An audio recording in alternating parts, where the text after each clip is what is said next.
Hello. Here we go again. Yes, I know. I'm a glutton for punishment. I can't. It's like one says, "Well, if it's so hard, why do you keep doing it? Why do you just not make it easier? Take the take the low road. Just cash it in, man. Go do the scenario where you just isn't so complicated." I can't do it. I am a glutton for punishment. I refuse. If this game is balanced like they're supposed to be, it it shouldn't be this hard. I think you should be able to win any scenario with any combination of characters. It shouldn't require you to have the perfect match. But alas, it isn't. Or at least for me. I want to know uh, how you did it. If you were able to win this scenario with solo rules with Blink Blade and a Banner Spear. Heck, for that matter, I just want to know how you did it with anybody. I mean, yes, as you've probably noticed, I'm pretty unlucky when it comes to drawing cards. The randomization, it's funny because there are things where I am crazy lucky. Random draws where I'm not the person drawing the cards, I'm pretty lucky for some reason. I have won so many raffle drawing things at conventions and hundreds of dollars in games and cards and software doing different whatever thing I enter these things. Probably over $1,000 worth of stuff at least in my life. But that said, that's pretty much where my luck stops. It's like it's things that I have to draw. Actually, rolling dice, I'm 50-50ish. I mean, I'm about like average. I think anybody rolling dice. If I'm playing a game, for some reason when I play Risk, when I play Black with Risk, I do tend to win a lot. But everything else, I don't know, something about the combination of the color black and me playing Risk. But that said, when it comes to flipping cards and just having that kind of luck, it's not my thing. Um, but that's why I play Pokemon with my sons a lot, and I got deck hosed in some ridiculous regularity. I'd get, I'd have a decent deck that sometimes when it played well, I'd do okay, but it was not. It was just not meant to be for me in most cases. That said, here we go. Let's do this. This is Cesar. Hello, Cesar. Ah, it's been so sad. Our heroes today have once again failed. They could not seem to keep their cards in plenty of supply, or their actions in plentiful supply, and they exhausted themselves once again, unable to finish the job.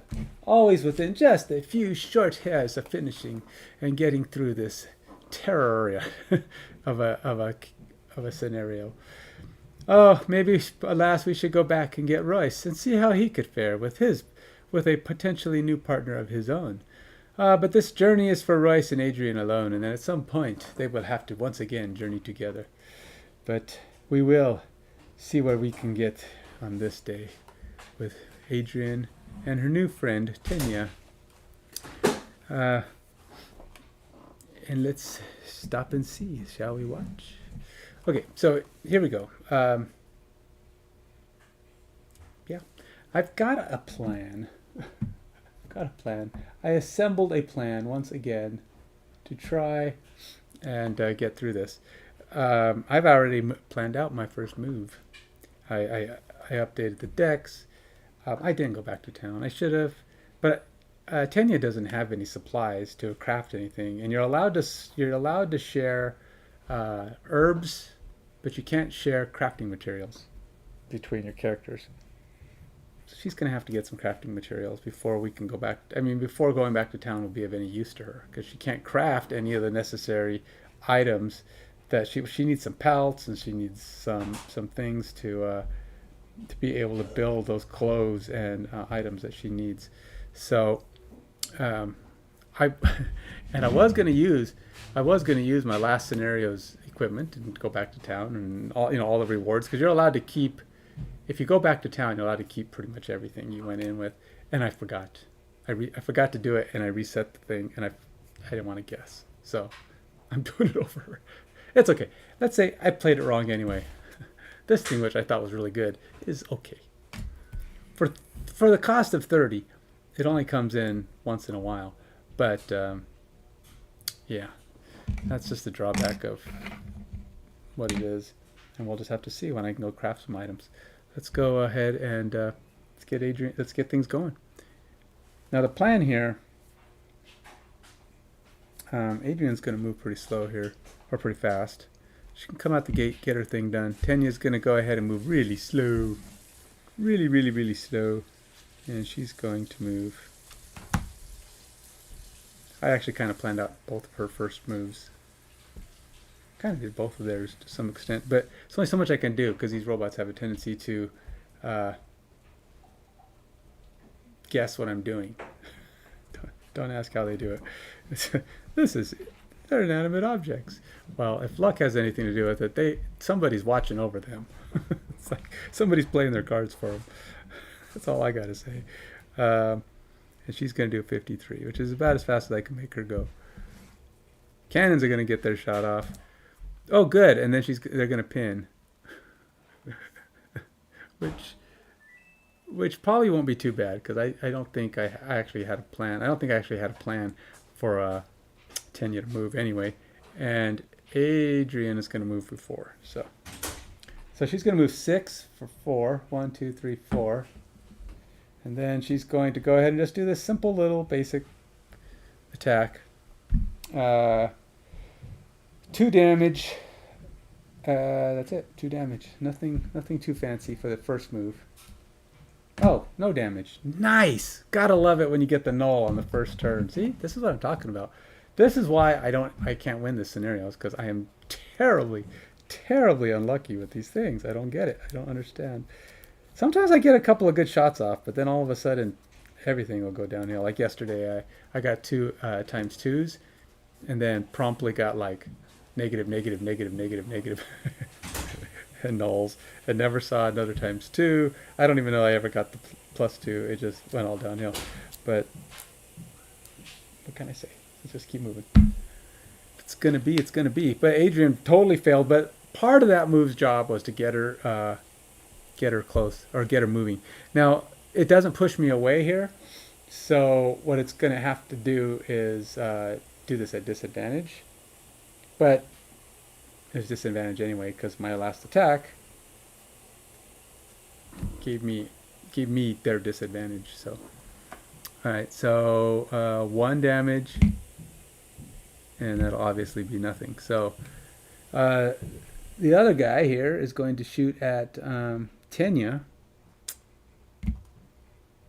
and do 1 damage. Now here's the problem. Tenia is a glass jaw and a half. I mean, she is the worst as far as health goes. So that doesn't work out. She actually gets to go before these other guys, which is nice. So she's going to move. She's going to do a summon, which is of course going to hurt her, because all summoning hurts her. So she's going to bring in Thomas. I don't know. I'm going to give all these guys names. I haven't decided what they are, but for now it's Thomas. And then she's going to she's going to have Thomas move. And they're both pinned, both Adrian and, oh, what the heck? Oh, weird. What is going on there? Weird. Why is my screen all weirding out like that?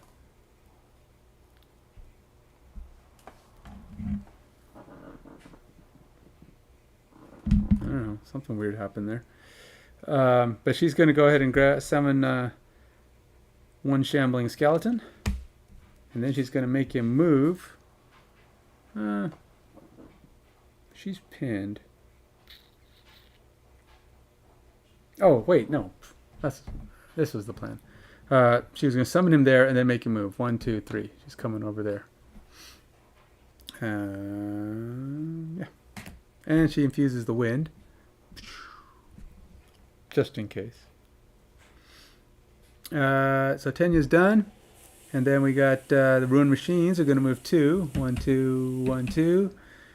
They take damage, which is always nice when they're hurting themselves. I'm okay with that. Alright, I gotta see something what's going on here. I will get that back up just shortly. I'm not sure why.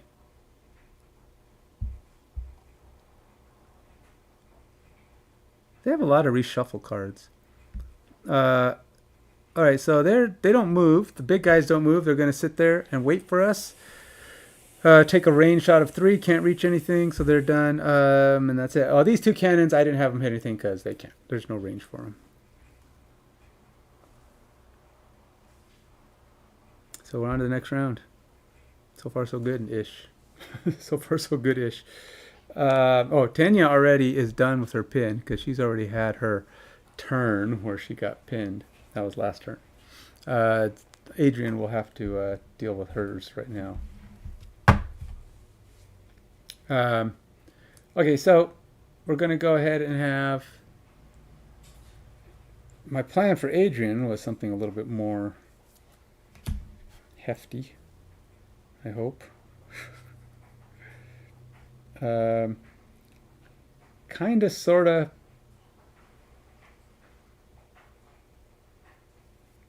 Kind of, sort of thinking I want to go slower than Tenia this time.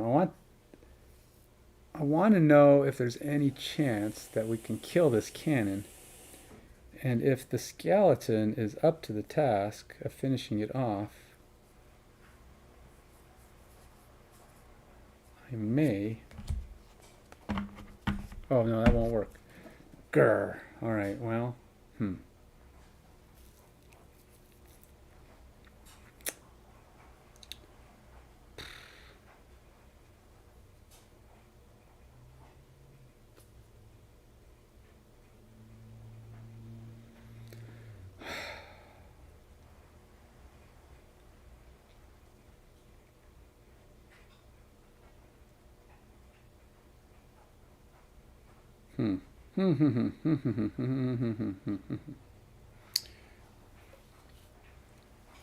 Well,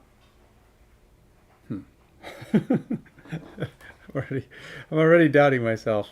It's all going to come down to what that guy does, really.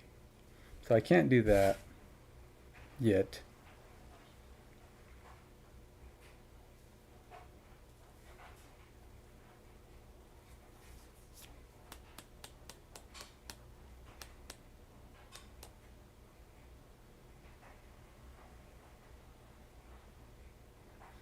Well, hopefully they'll move and I can avoid them. That's what I'll do. We'll go with they'll move and we'll not move. Jeez. Oh, do I want to give that up just yet? I may have to use that right out the gate. We have so bad attacks. So bad. It's not even funny. Alright, let's do this one. Oh, I can't. That's the wrong move. Gosh darn it.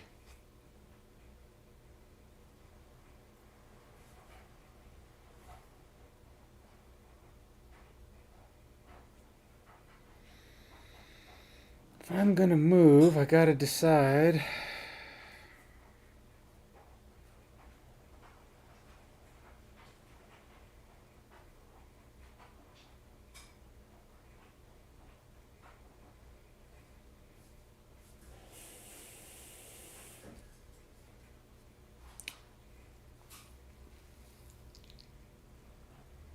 Gonna have to be a move. No.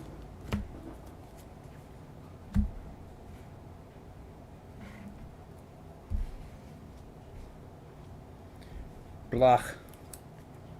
69 for Adrian, maybe. Or 69 or more. Alright, so now what her next attack is again, we're going to try to get another summon in play. But she moves so slow. What we need to do is figure out how to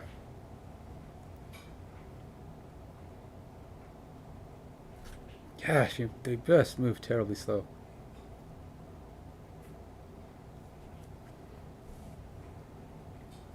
What's the fastest she can get this summon off?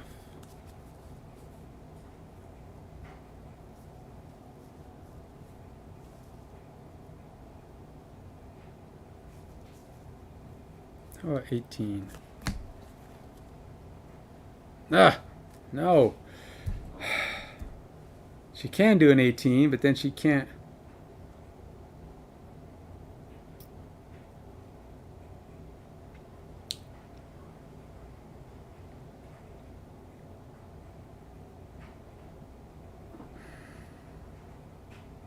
Okay. Trick is going to be not dying. That's going to be the trick. We got to heal up really fast, really soon. She's like always on the cusp of death at this level. Okay, 18. All right. I thought Adrian or Royce had it bad at 9 to start. In fact, I think it's 8 to start. She's at 6. She's basically got these skeletons that come up and they have to be her lifeblood. Oh, good. Tenia's going to move. She's going to go down to 1. Oh, wait.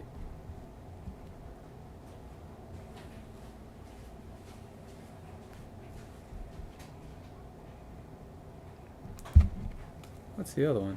Let's do this one instead.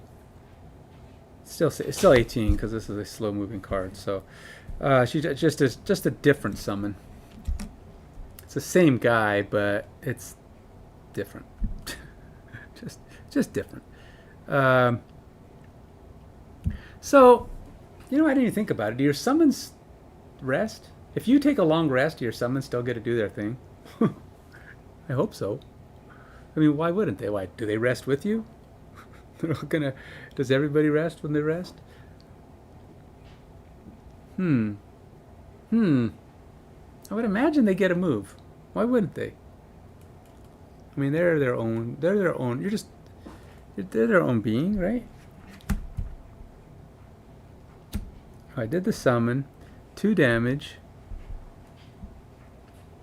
and then she's going to bring him in to there. She's going to have him move to there, and then she's going to move to there. Oh, wait. Oh, she'll go 1, and then she'll have him move 1. Okay, because I can't move too far away or I won't be able to do it. Because, oh, it doesn't care. This is just grant one of your summons too. There's no range involved. Oh, okay, so she will move 2. Alright, so at least she's able to distract that thing with her summon. And then pincer movement time. Dun, dun, dun. Oh wait, I didn't give XP to Tenia for both of those skeletons. And then we will do. Oh, I got to give her 2 skeletons too.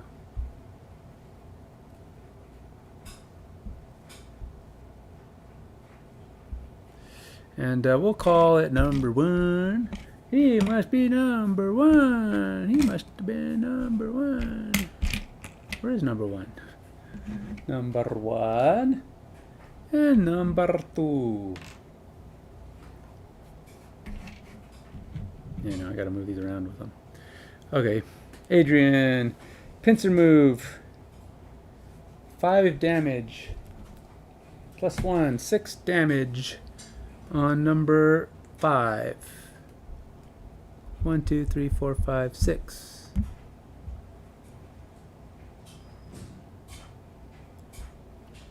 And then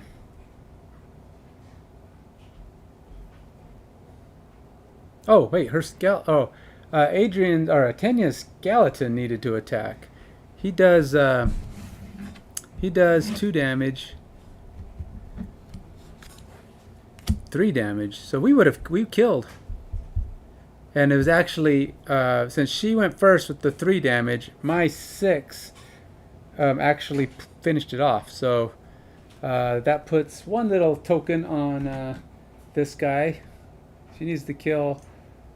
So she killed that guy.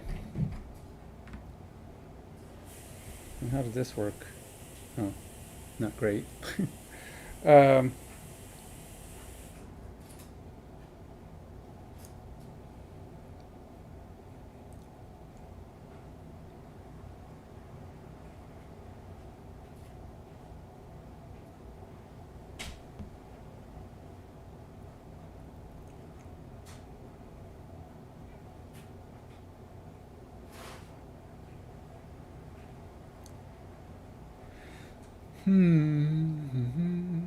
All right, so he's going to move 4. And she will infuse the wind. So what happens if the wind is partially infused? Can you, like, fully infuse it again? All right, I got a little... I'm not as big a rush today, so let's see here. Infuse 23.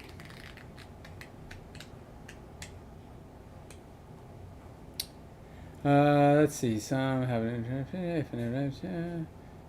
when the acting figure performs any part of that action, they must infuse that element at the end of their turn. To infuse an element, a figure cannot infuse an element. At the end of every round, all infused elements wane, moving one column to the left. Infused elements can be consumed to add effects. If that element is strong or waning, it can be consumed. Since infusions don't occur until the end of the turn, any consumed element is to consume an element, move it. If an ability depicts multiple separate elemental consumptions, the action figure chooses which one to activate. If a single element consumption depicts multiple elements, the same element cannot be consumed multiple times. If an action depicts elemental consumptions in the upper left corner, all of these elements must be consumed. The wild icon represents a mixed element. Doesn't say. Boneshaper performs its top action. The king will moves wind. The earth wanes, and it's moving from the strong to waning. Now the Boneshaper performs a bottom action, malicious conversion consumed earth. A figure cannot infuse an element this way unless they perform at least one of the action's abilities. Some actions have an elemental affinity. So it doesn't. At the end of every round, all infused elements wane, moving one element to the left on the element board. Infused elements can be consumed to add effects. If that element is strong or waning, it can be, since infusions don't occur until the end of turn. I don't know. Doesn't really say. Can I re-infuse it so that it's no longer waning? Yes. I'm sure it's out there somewhere, but I'm saying yes, and that's how I have been playing it. So if I infuse it again, it's infused again. Dang nabbit. So she gets 1 XP for using the pincer move. Oh no! Wait.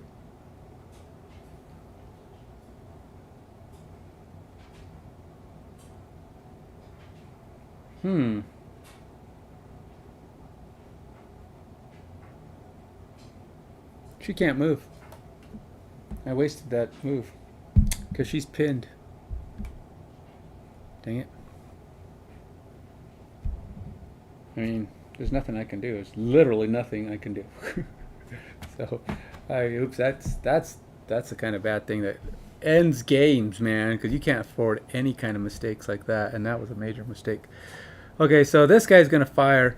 Number 3 is going to take a shot at the skeleton for 2 damage. Times 2? Are you kidding me?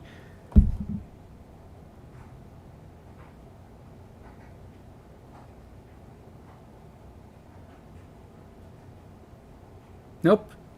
It's dead. I don't know, man. I am just so freaking unlucky. First time up. Again. First time up. Dead. First time up. Dead. These things... times 2. It takes 3 damage. The only way she could have killed it is a times 2.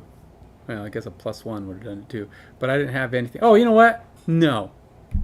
I'm not gonna. I'm gonna use this. So this will give 2 shield, and it'll actually stay alive. it'll give it 2 damage, but it will survive. Yeah, yeah, that's what I say. I'm doing that. So this guy, number 2 here, is going to go down 2 health and won't be dead. These guys are going to move 1. They can't do it. They're not going to do anything from there. These guys will move 1. Coming after you and coming after you.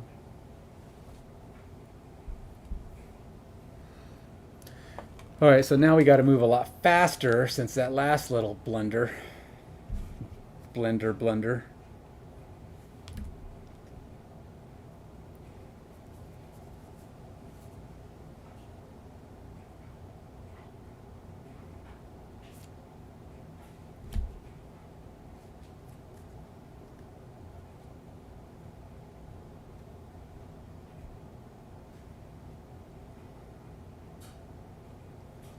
Alright, so she's going to do 21. And Tenia is going to try to do something that gets her healed. She's going to try to find a way to heal herself.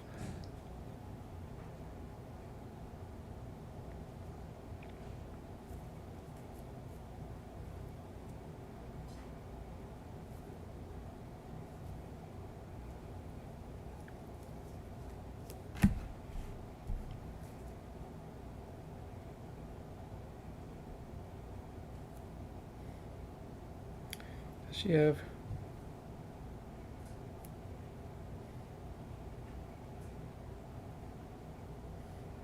Nope. Well,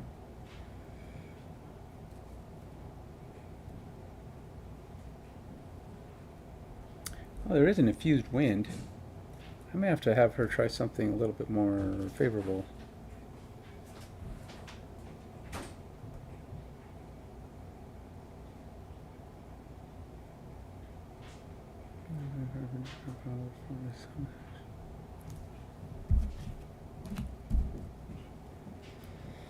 Interesting.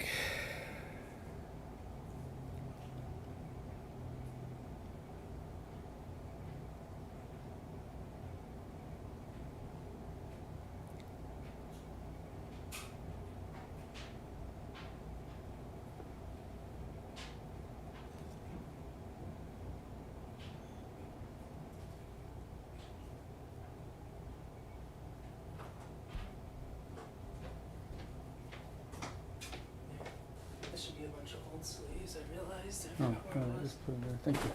I should have the dragon one, but I didn't check. Okay. Well, she doesn't have a lot of...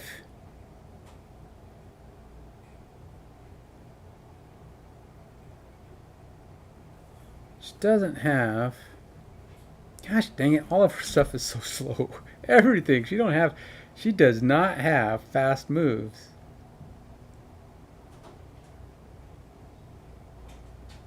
Let's do that. Yeah. 43.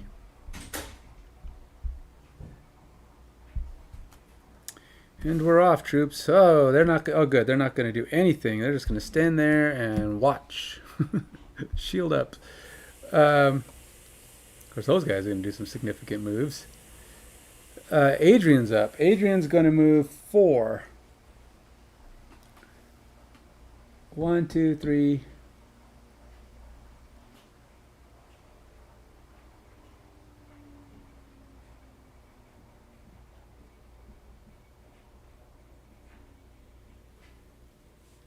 Four. And then she's going to throw her javelin. At who? These guys put up a massive shield.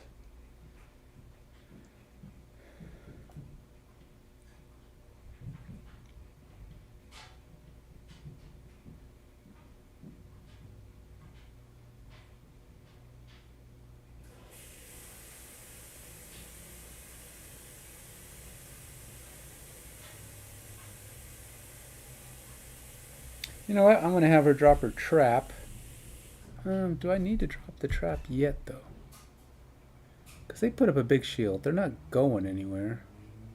Those guys can move.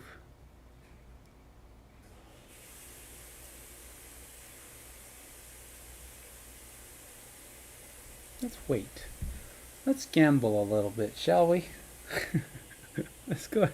Let's see what that does. I want to throw my javelin, but I don't know if I can hit anything because they put up their shields.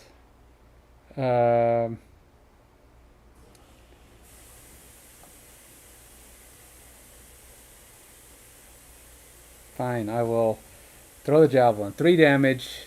I have to times 2 it to get. Let's say I'm hitting. Let's say I'm hitting number 2. Yeah, well. Oh god, a null again. She gets a null. She's rolled 4 cards, and she got the null twice.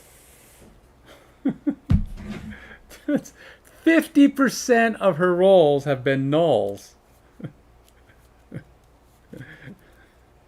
The other card, by the way, was a -1. Oh no, it was a +1. And a shield, which is a +0, but gave her a shield. But 50% of her cards have been nulls.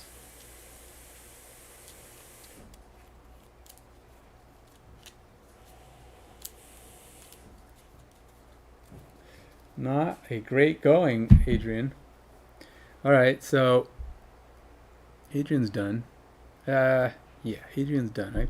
I'm thinking about my trap, but I'm kind of trying to bait him a little bit. I'm risking my life for the sake of a baiting. So the closest way for these guys are 1, 2, 3, and 1, 2. Wait, what the heck? I didn't even put that on anything. Okay, so do I go?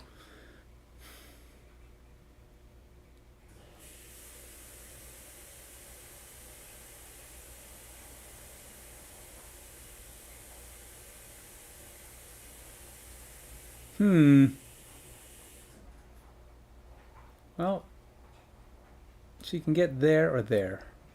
It's the same distance either way. So we'll have him go there.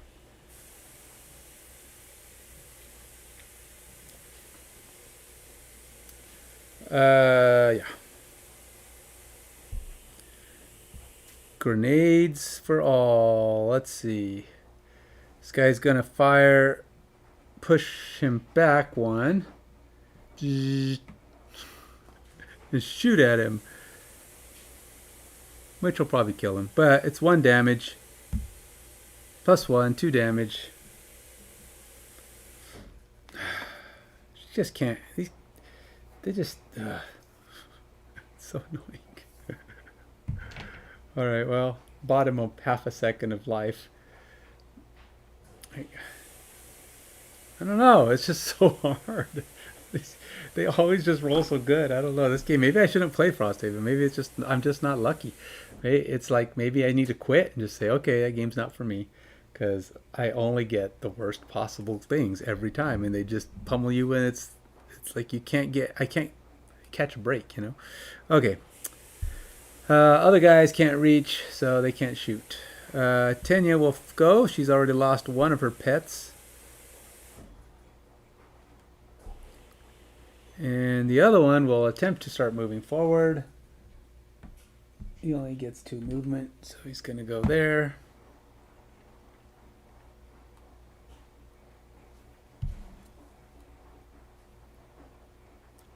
I was going to cast a thing to protect him, or to at least get something out of it, but it just wasn't going to happen, man. Alright, so he's dead. So I will put this up because that's what I cast. See, he was the center of this whole attack, because I was going to let him attack and do some significant damage, but now he can't attack. The other one can't attack because he's not close enough to anything. So yeah, that one just totally went out the window. This is the problem with her. She moves so slow and has such low health. She's always 1 step behind. So even at 43, everything moved faster than her. So, yeah. Yeah, I put that up. And then she was going to do this, but there's no attack. It's nothing for the pet to do, or for the summon to do. And that's it. On to the next round. She can't summon again because obviously she can't seem to heal herself. She has no way to heal. She has literally nothing she can do to heal. Like, she can do one card that does 1 health of life. Other than that, I mean, she has ways to kind of get.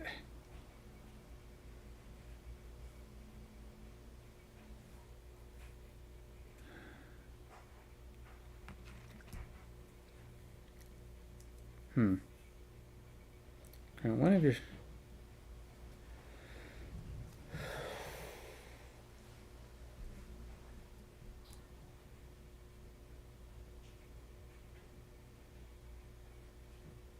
Yeah, she just has no way to heal herself.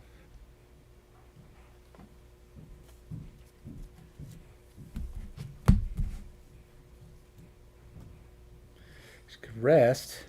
I guess she could take a long rest. But I don't want to do that yet. She's too low. I mean, we burn through cards too fast if I do that. So, yeah, that's really I can't do that. Adrian.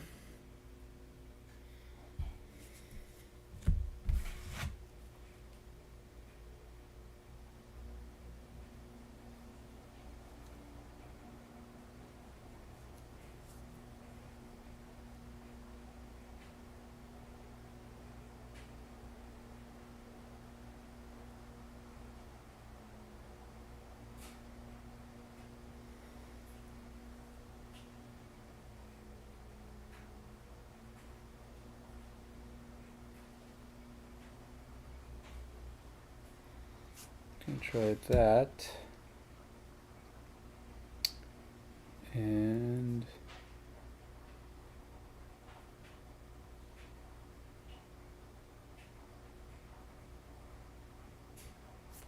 that. 17.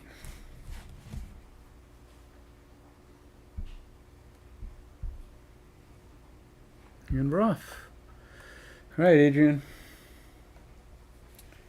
Adrian's going to cast a banner. She's going to bring in her banner of strength.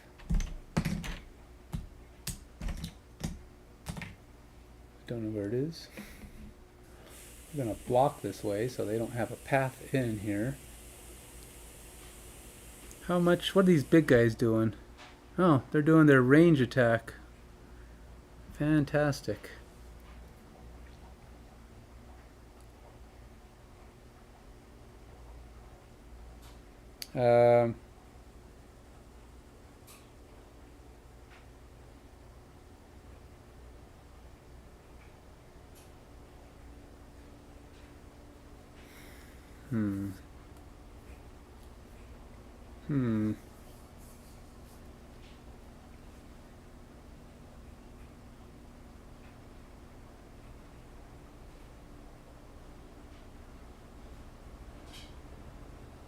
Nope.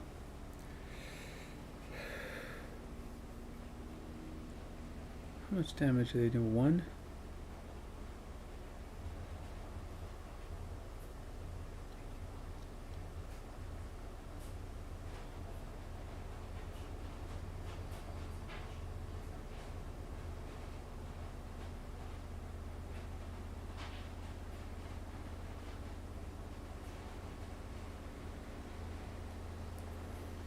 Trying to decide how to make this happen.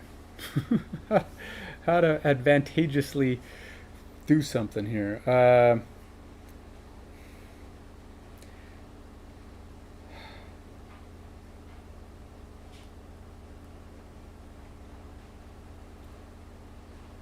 If I go there, the banner is going to take a bunch of attacks. Alright, so I'm not doing it. So Adrian is going to throw a pinning charge. on number 3 here. Actually, let's do it on, yeah, number 3.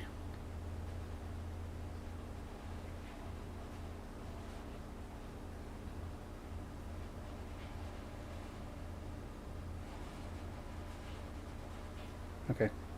It's just 2 damage, but plus my banner is 3 damage, and it pins him with the wind. Oh, plus 2, nice.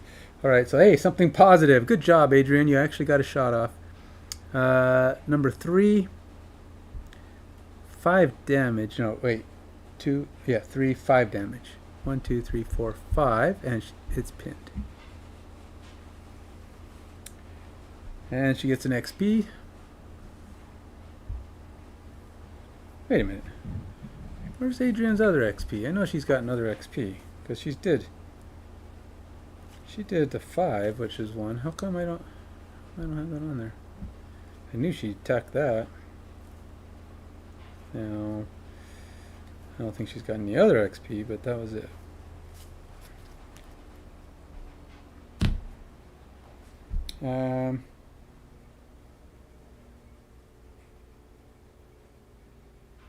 Yeah. So that's going to go up here.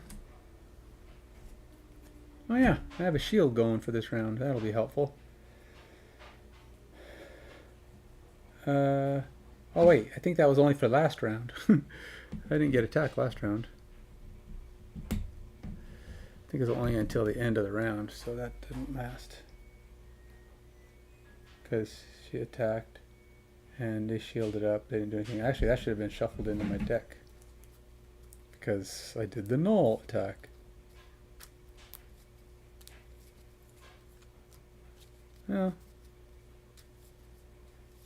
maybe not. Maybe it shouldn't have. I don't know. Oh yeah, because it would have been the end of the round. In the end of the round, it would have gone back and got shuffled with the null. Okay, yeah.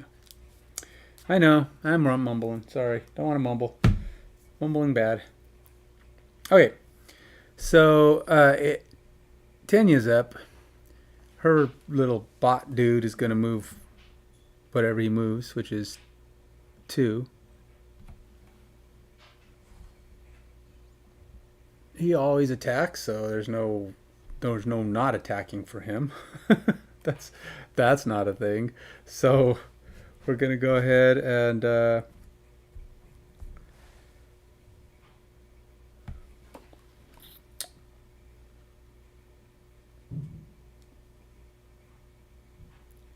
well, she can't summon anything, so she has to. No enemies have died, so she can't benefit from that. She can't. She's going to cast this thing, though, which will negate the next 3 sources of damage to her.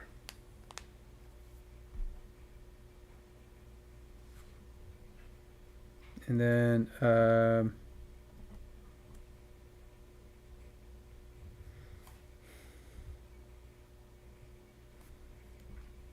am going to use these little tokens just to show which one I'm supposed to be on, because it's these items. I kind of have too many things out. And then there's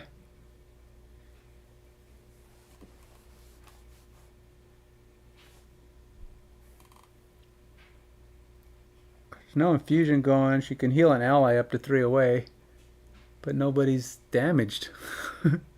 Nobody's damaged but her.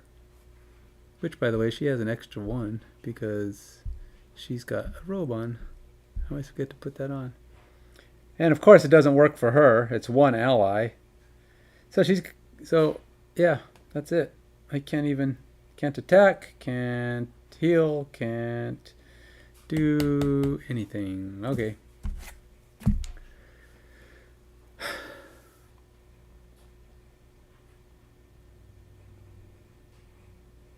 Adrian's done. Tenia's done. The guy's gonna try to attack. They're blocked. That one can't move. Can't go that way because he's blocked that way. So he's going to go this way. 1, 2, 3. And that's it because he can't attack anything. Cannons fire on the farthest away enemy. Okay. that they can reach. 1, 2, 3, 4, 5, 6, 7. 1, 2, 3, 4, 5, 6, 7. Can't reach. 1, 2, 3, 4, 5, 6, 7. Okay, 1, 2, 3, 4, 5. 1, 2, 3, 4, 5, 6. 1, 2, 3, 4, 5, 6. And then this guy. Farthest one is going to be him. Okay, so 1, 2, 3, 4, 5, 6, 7. All right, so these two are going to shoot at the banner because it's higher up in the initiative, and we're talking about equally far away. And then this one can go up to 7, but they can't reach her with 7, so it's one of those three. And he can't. 1, 2, 3, 4, 5, 6. So I can't reach that character. So you can reach the banner. And 1, 2, 3, 4, 5, 6. 1, 2, 3, 3, 4, 5, 6. So these two hit the banner. Oh, and then there's this guy. Oh yeah, this guy's going to shoot the guy across the board. Okay, so number 3 shoots the skeleton for 2 damage.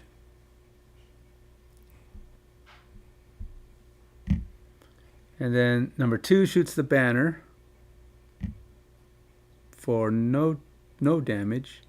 And then number 6 shoots the banner for 1 damage. The banner takes... Oh, I got to put the banner out. Banner of strength. It takes 1 damage. Okay. Actually, I probably should have set that. Yeah, I should have set that right. It has 4, but it took 1. Alright. Alright, so that's that. Now what's this guy going to do? Another range shot. Good grief, he's done that 3 times in a row now. What the heck? It's like he just sits there shooting at range. He's got... How many of those has he got? Alright, so... shooting the closest one. 1, 2... Number 2 is going to shoot the skeleton for 2 damage. 1 damage, but that's enough. It'll kill the skeleton. Her skeleton... Oh, wait. You know what? Oh, okay.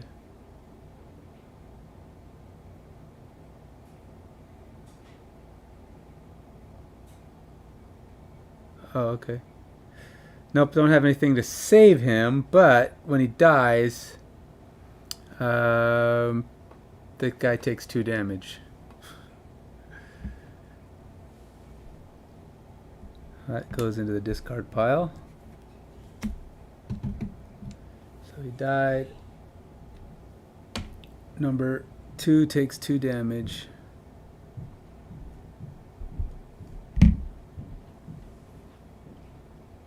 And then that... Oh, and then the other one shoots. Number 4 shoots at Adrian for 2 damage.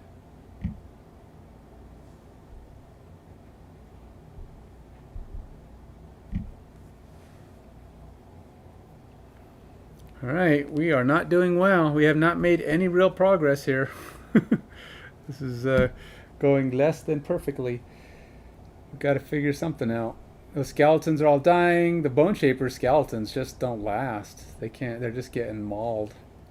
She casts it, skeleton, then the cannons kill them almost instantly. That one survived longer only because it had the help of Adrian. But I was hoping that the allies, you know, they'd be good allies. But since they can't live, and Adrian or Tenia can't cast these skeletons at any kind of reasonable pace because she's constantly on the death door and she can't heal herself. It's like I'm not sure how to contend with that problem. Alright, we're just going to use these 2 cards. I think they're not terrible. 18. Oh, we're on to the next round, so that's done. 18 for Adrian. I don't know what Tenia's going to do. I think she has nothing. She can't. can't do anything, really. She has no healing. On the next 3 sources of damage to one of your summons, negate the damage. I know, let's see, how much... Have we done any damage to this thing? No, we have. It's actually kind of beat up.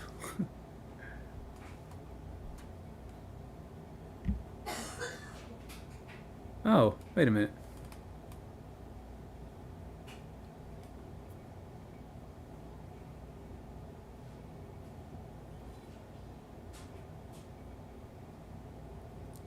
I think Yep, I did the wrong guy. 1, 2, 3, 4, 5. That guy's not beat up. This number 3 over here is beat up. 1, 2, 3, 4, 5. And he was the one pinned, so he couldn't move. But now he's got his pin. He's not pinned anymore. So this artillery has not taken any damage yet. I think we need to...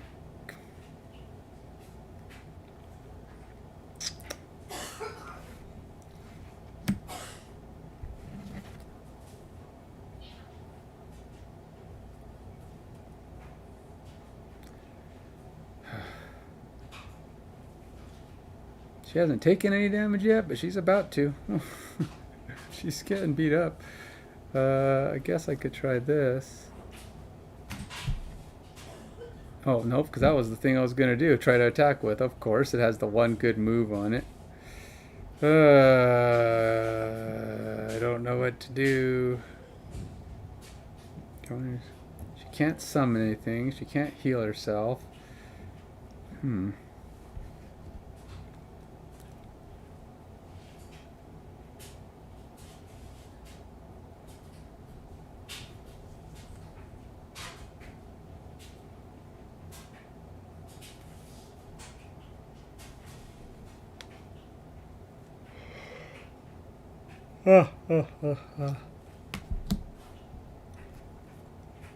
Let's just try to go fast. Why not?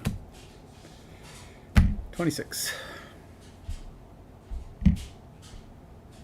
Go. Alright, so as things fail miserably here, as we can't seem to make any progress, we still got everybody on the board except one tank. One cannon, sorry. Let's go.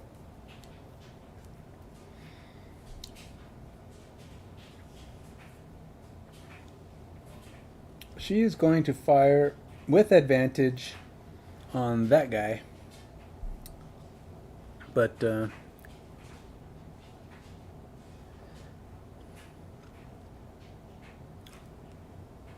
know what? Yeah.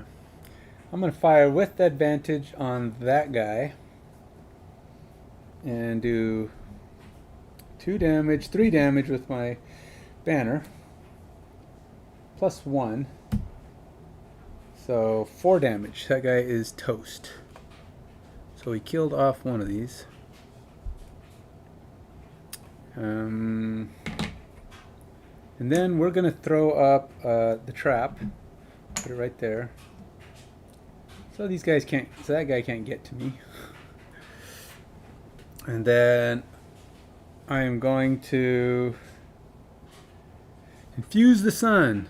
I don't know what good that does, but we'll do it. And then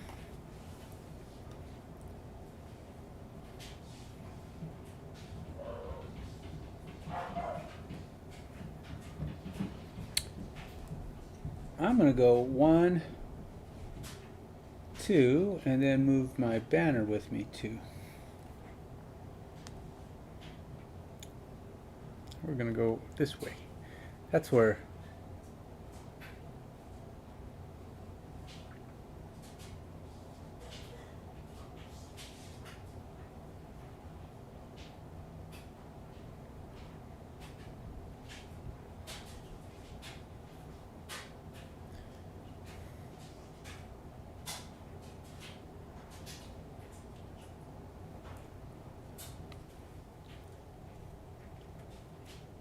What's the range on her helping? 2?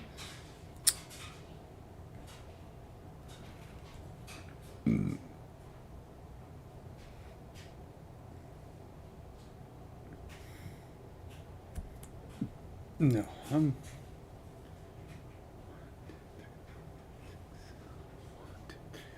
let's put this there for now.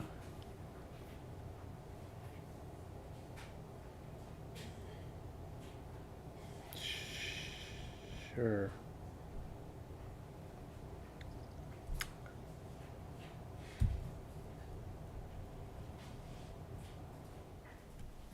Okay.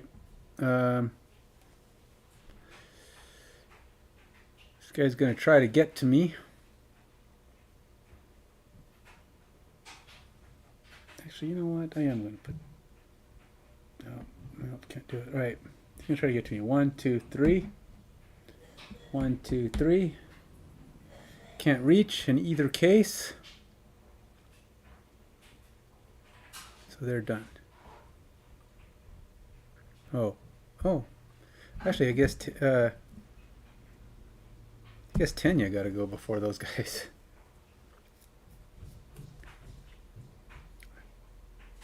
Yeah, she's just going to move two generics, and she's going to hit this cannon for 4.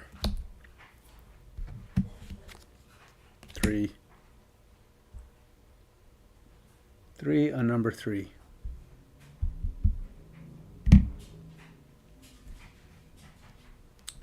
And yeah, and then those guys did their thing, so they're done, and he's done, and he takes a damage for trying to move, but I haven't moved him yet.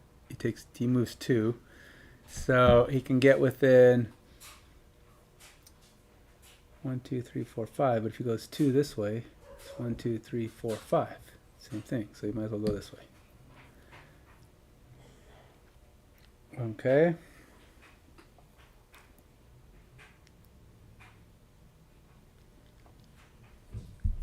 He takes a damage for trying. Oh, looks like I already gave it to him. And then Ancient Artillery is going to try to blow things up. These can't reach. I already know that because I've measured this many times. But that one can still reach. Going to push her away. And so she's going to try to hit Adrian and her. Okay, so it's 3 hitting Adrian for nothing, and then Tenia for 1. Tenia can't afford 1 because Tenia's under constant duress, but it doesn't matter. She's going to heal herself up here, or she'll cancel that out.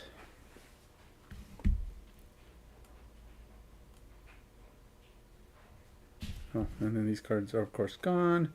That card is out. And well, she moves so slow. She has a lot of summons. Tenia's got a lot of summons that are abilities that are based on her summons. You know, if one dies this round, so you gotta have your turn. If one dies this round, but good's that when it's an 80, right? I mean, you're probably at the end of the round, so you won't be able to use that card.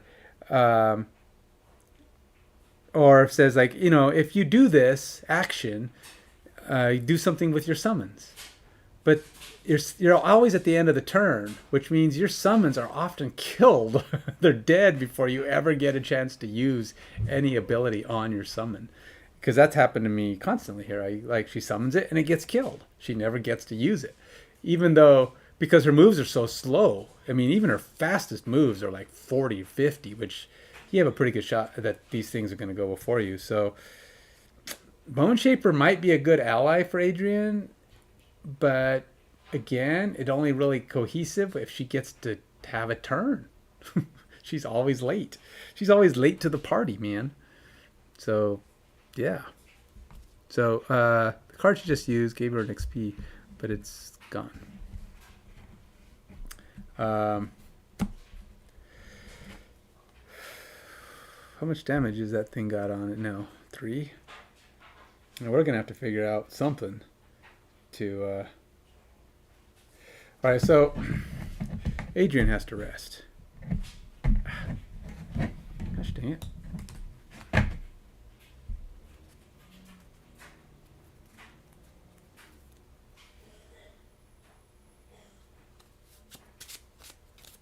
Why am I shuffling these? Oh yeah, I have to shuffle them. I have to shuffle them. That's the only way I'm going to get a random draw. Okay, so do I have anything out here? Get some extra movement, extra health.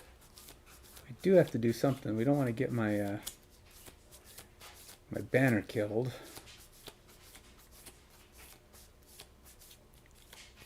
It'd be nice if I can drop something else behind me, but don't foresee it. If we could kill this cannon, that would be helpful. Alright, well. She probably needs to rest too. I'm trying not to rest prematurely. And since there's no way to... like her moves are 80. Look at that, 80 and 83. It's like she's always really slow. I mean, 80, 70, 70, 90, 80, 80. It's like, what else we got on here? 70, she got a 30, 40, 80, 53. So her best ones are 30, 18, and 26. That's it. Yeah, 30, 18, and 26. 18 is really good, but 26 and 30 are, you know, they're okay. They're reasonably fast. You got a good shot at going early. But those other ones, 90, 80, 70, you're pretty much going to be last most of the time. And with that, these guys have so many chances to kill your summons before they ever get a chance to take part in your attack. They only have 3 health and nothing really defending them. So what you really probably need to do is try to get those negates up before you ever summon anything. Negate the next 3 attacks on you, negate the next 3 attacks on them. And then between that and your movement, you might be able to withstand some stuff. It's kind of lame because by the time you get those things up, that's 3 turns in, and if you've got a race to the finish kind of scenario going here, it's like it's going to be kind of difficult. So I'm just these are really hard.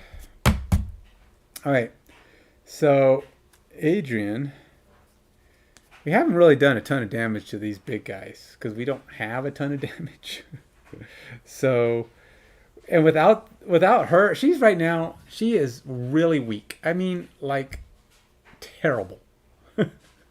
Because she can't summon anything anymore because she's only got 1 health.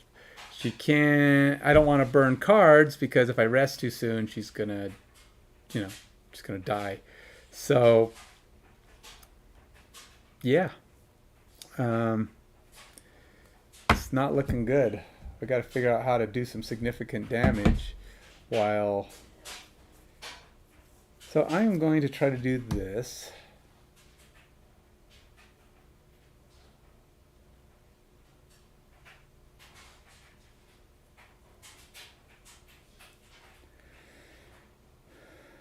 What if what's infused? The sun? I don't have anything to use off the sun.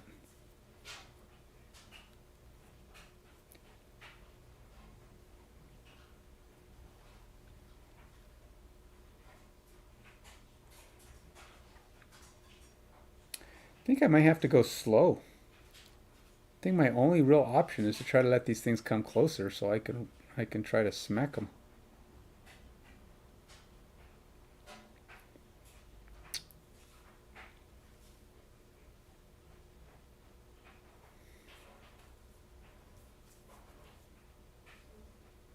So what's my slowest move that would allow me to potentially do something here?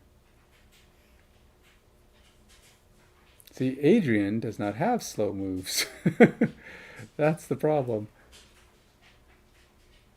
And then if I go too slow, that guy will come in and just kill my banner. So it's like I can't just like let him kill the banner because I need the banner. It's the only ally I have left that's controllable.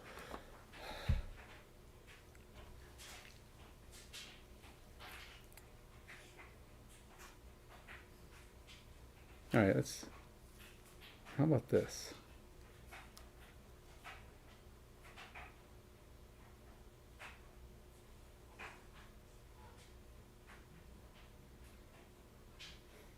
Okay, so if we do that, and then I do something of that flavor. What can I hit?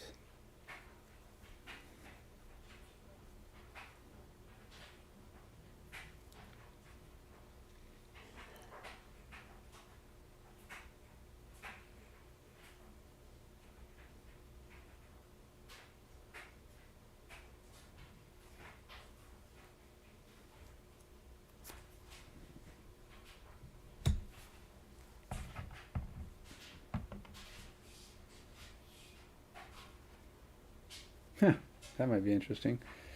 Okay, let's try that.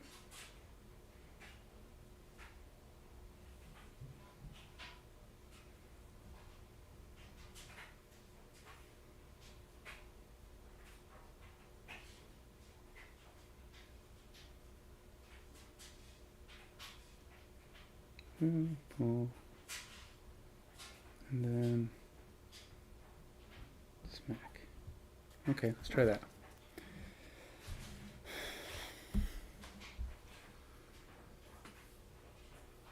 $21.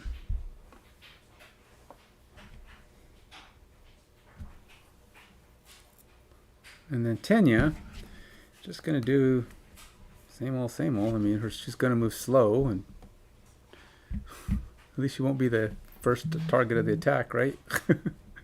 She's got that going for her.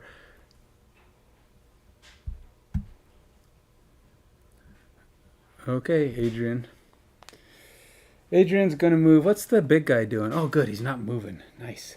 All right, so she's gonna move 1, and at a range of 3, she's gonna snag this guy and pull him down here. And then you can pull through their allies, right? I hope so. I mean, why not? I mean, they can move through their allies. Why can't you pull them through their allies? Their allies can't block them. So that's what I'm thinking. If they can move through them, I can pull them through them. And then we're going to do combined effort with the help of my Bone Shield buddy. And we're going to do 3 damage and wound him. 4 damage and wound him.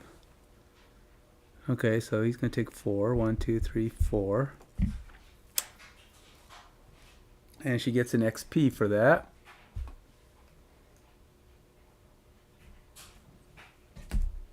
And that's it for her. Oh, wait. Nope. 1 extra damage because the banner is within 2. So that's actually another damage. Another one.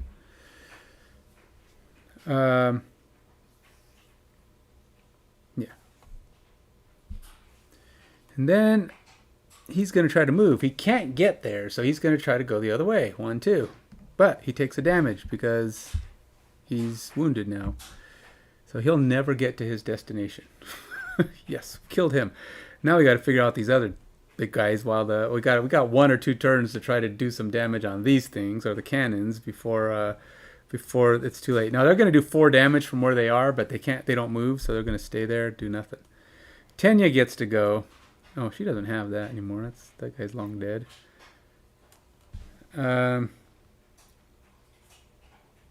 She really can't do anything other than just generically move. So she's going to move up to the cannon here and just hit it for 2 damage. So number 3 takes 2 damage. And that's it.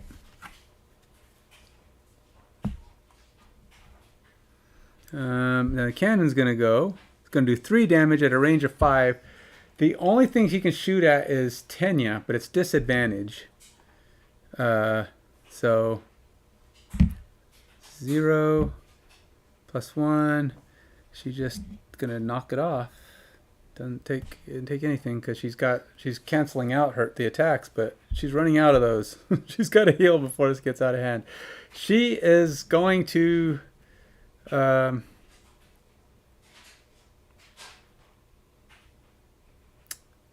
Hate to do it, man. Gotta figure something out here.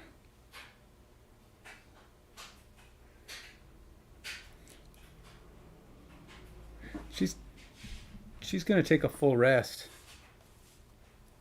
Full rest, get her her items back, and heal up two health. She's going to be a 99, but she's basically worthless for this round. She won't do anything for me. I have to decide what card I do not want anymore, because that's the way it is.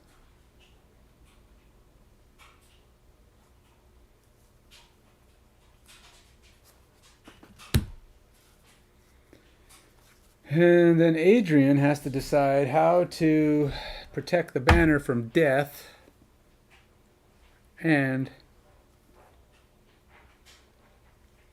grant 3 allies within 4. Movement of 2. That's it. So I guess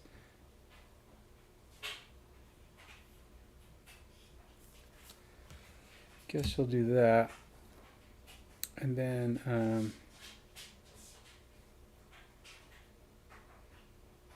she will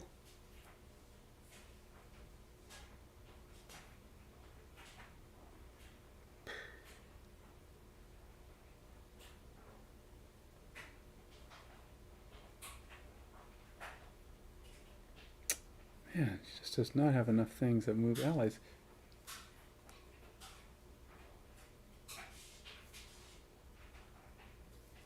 Man, she's really only got 2 cards that move allies? Ugh.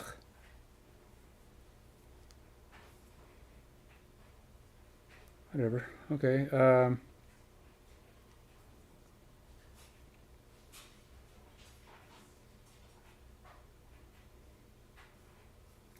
What can she do? Guess we're going to do that one. Alright. So the best you can do is 17. I'm going to have her move 17 because that's what I'm doing. Alright, Adrian. Let's do this. So she's going to move her ally. Just bring it over here because it can move 2 spaces. I just don't want it over there by the big mean green machine. What is he going to do? Move 2. Okay. I think we're going to try and kill this cannon. That's what I'm going to do. I know I'm letting these guys hit me, but I need to kill that cannon so it stops shooting at us. With advantage, 2 damage.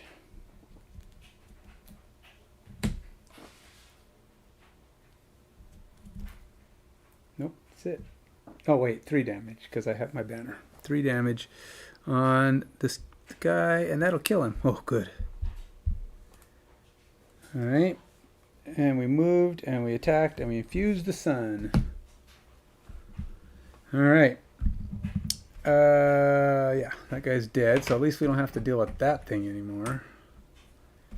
She won't be moving, so what else we got here? That guy's gonna move 3, but no, he's gonna die. He was about to move 3, but never made it. And those guys are gonna move 2. We have to kill them before the guys who come in, which is right now, before they get over here. So we got to kill him to clear the way so that we don't get trapped out of the area that they're going to go to. Now this one's going to try to run in, but right now it doesn't seem to make sense. Okay, so, well, it's not right now. It will be right now when we start the next thing. It's not just yet, but it's coming. Because the next round is 7. So he's going to move. This guy will move 2. He's going to come right up to me. And he's going to smack me in the face for 3 damage. Adrian. 2 damage.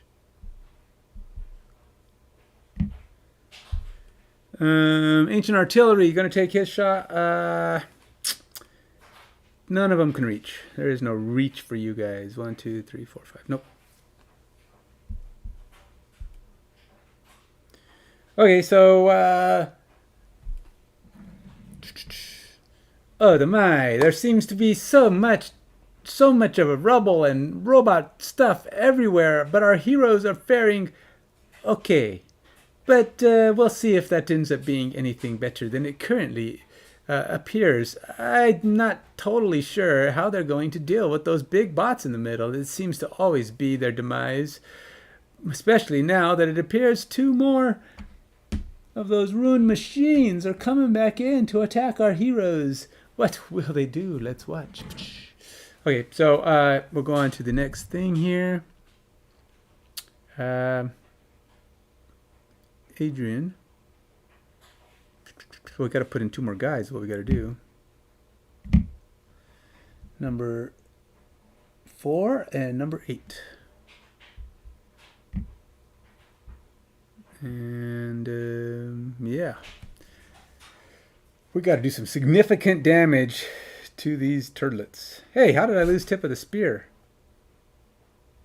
Wait, how did I lose tip of the spear? Did I let that go randomly? How was I not paying attention when that one went away?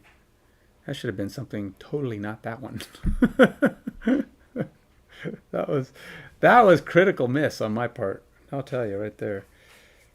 Letting that one get lost. See, I'm just not paying attention enough. And she has no card recovery ability at all. At all, I say. And all she's got now are cards that are like make you have to be on the opposite side.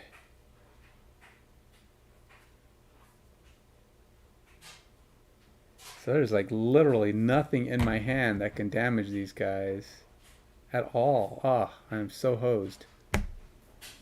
I have no attack from the front cards.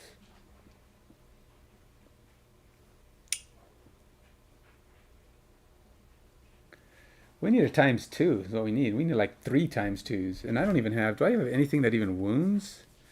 I need to get behind this guy. I don't know how to do that. We have no...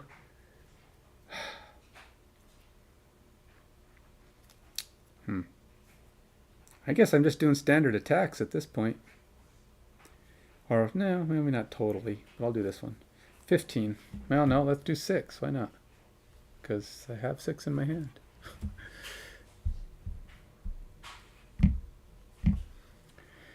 Alright, so she can move now. She does have a little bit of health. Not a ton, but it's something. She's going to... What's the fastest she's got going here that might let her get down? A skeleton. No, she's already going to go wounding herself right out the gate. She's going to try to get a skeleton out.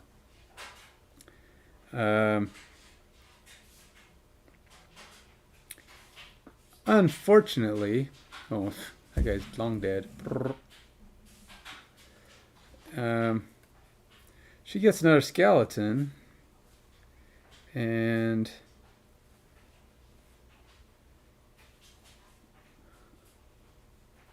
I do not know how she's going to actually do any damage with this guy. We got to get that robot out of the way. That's the real problem. Because this one, I don't care too much about. But we got to get that one out of the way because he's blocking me from doing anything about that guy.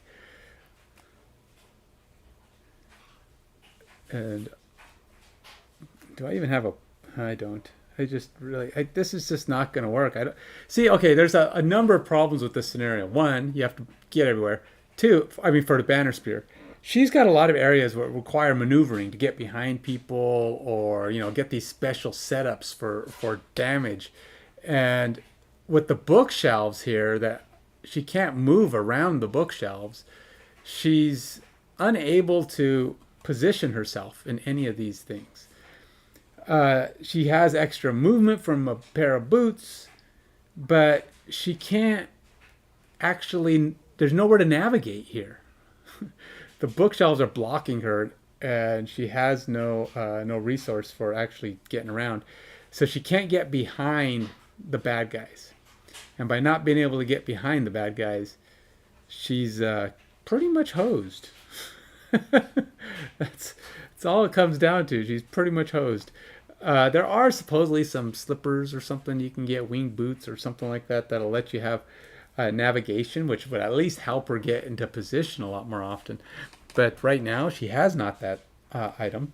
And in this room, she's limited so much because she has to guard this plate. And it's just bookshelves galore. She can't, there's no navigating. And if they block, you have to go through them. And these guys are like gigantic walls. She can't even hurt them. So it's really annoying. And actually, what I think she should do, if she does this thing, you know what? I'm going to do this and that. And we're just going to let her run at 81 or 83 or whatever the heck. Doesn't really matter. She's just going to come late to the party again. Here we go. Adrian, what are you going to do? Okay, Adrian's going to drink her potion for one. She's going to go ahead and do that because she needs to. Just, why not? Why not? Why not just have your health, you know? And then she's going to go ahead and move. She's got to start working on this guy because it's the only one she really has to punch through. Got to get him out of the way. So she's going to do deflecting maneuver. It's just 2 damage, but the banner will make it 3. And I'm not forgetting to shuffle anything, right? Okay. Alright, so she's going to do 3 damage. Plus 1. 4 damage. Minus 2. So she does 2 damage to number 2. Yeah, he's kind of weakened. Weakenish. But any attacks on her now will be disadvantaged for this round. Okay. And then Adrian's done. So the robot's going to make a move. All right, so number 2 will try to smack Adrian at disadvantage. Oh, no smacking. Just 3 movement, 3 shield, 3 retaliate. Oh, I'm glad I went first. That would have sucked if you went first. And he had a 24 too. That's really slow. That's really low. But yeah, so they have higher defenses right now, but which is going to come into play on this next thing. But and he's got retaliate. Ugh. 4 movement. Oh no, 4 attack. Oh good, they're not doing anything. If the attack ability is performed, they're not doing that. These guys. Oh, really? They're going to shoot for their 7 move? Oh, are you kidding me? 1, 2, 3, 4, 5. 1, 2, 3, 4, 5, 6, 7. Oh my gosh, you are got to be kidding me. 1 damage on Tenia. Yep.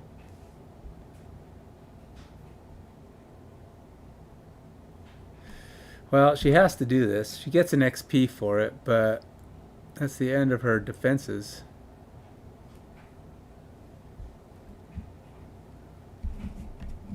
And that card is gone.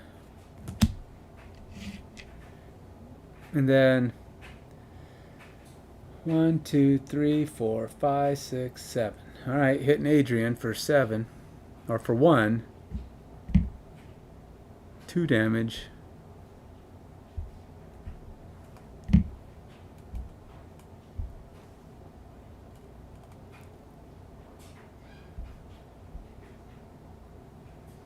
All right. Oh, I didn't have Tenia move. Tenia was last. I skipped her. Not going to skip you, Tenia. We'll do this. So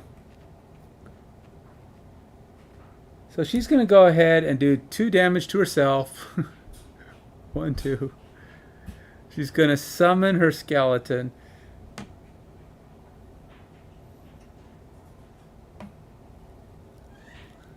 And then she's going to grant Adrian a damage attack of 5. But now he's got a 3 defense. So whatever this is, 3 defense, it's 5. She takes off 1 for 4. She does 1 damage in that. Ugh. Whatever, man. She gets an XP for trying. It's just no getting through the getting through these guys. The stupid armor is ridiculous. Oh, actually, you know what? I'm gonna.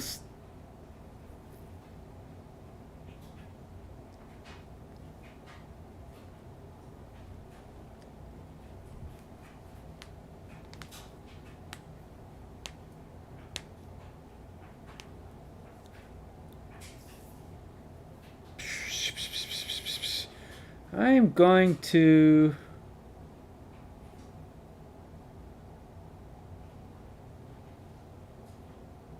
Screw it, yeah, I'm going to stun him on that attack. Because I hate him. Yeah, you heard me. I hate him. Hate him with all my guts, man. Hate all of his guts.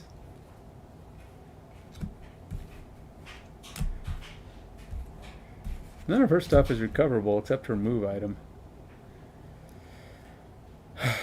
I don't know how we're going to ever punch through this guy. These guys in their frickin' massive armor. Now we're back down to moving dog slow.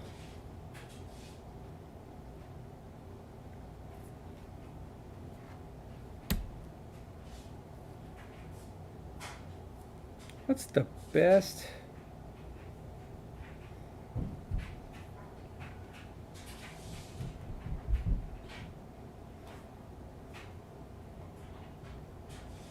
Grant 3 of your summons. I mean, that's good if I ever had 3 summons. She can't live long enough. She can heal her allies, but she can't heal herself. I mean, you only have 6 health. You need to learn to heal yourself, woman. This is silly. Silly, I say. It's like you're just constantly in death's door.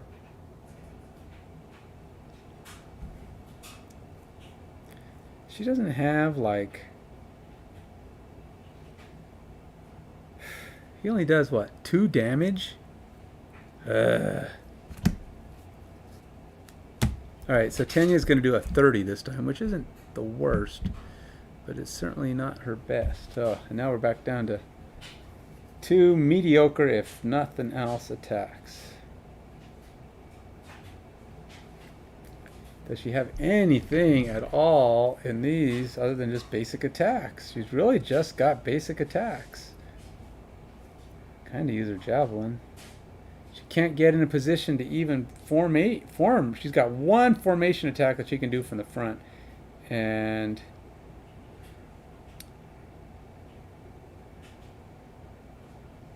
Alright, let's take that one. Oh wait, I can't take it yet. I gotta rest first if I'm gonna do that. Ugh! No, I'm not resting. Because if I rest, I'm burning cards unnecessarily. So I'll just do that. Her fastest possible move is 69. Ouch. Ouch, that's terrible.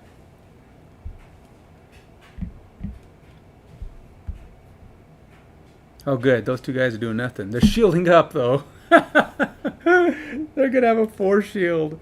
I can't. I have all of my attacks are worthless. I will not be able to penetrate a 4 shield. I have to do basic attacks that are 2. Even if I times 2 it, it's still only 4. Well, I'd be 6 because technically my banner would give me 3. But that's my only hope is a times 2. And there's nothing. I don't have any way to penetrate shields. Nothing. I have nothing. That guy's stunned, but that doesn't really do me any good. And he's moving fast enough. So yeah, pretty screwed. I'm just basically screwed on that one. I don't even know. Yeah, I can't think of any action. I'm gonna put this up. And then anybody hurt? I can heal an ally at a range of 3 for 2. Alright, well, guess I'll heal Adrian for 2.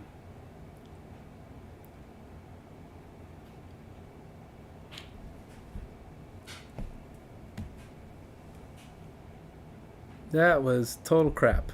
It's like I say, these robots, it's like this game knows what I'm going to try. Oh, wait, they're going to gang up on me.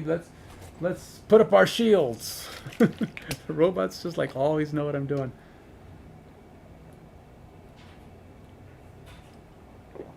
Four shield. I mean, literally, I can't do anything against 4 shield. A double damage would not even penetrate. I don't have piercing. I don't have wounding. Yeah, these guys not getting it.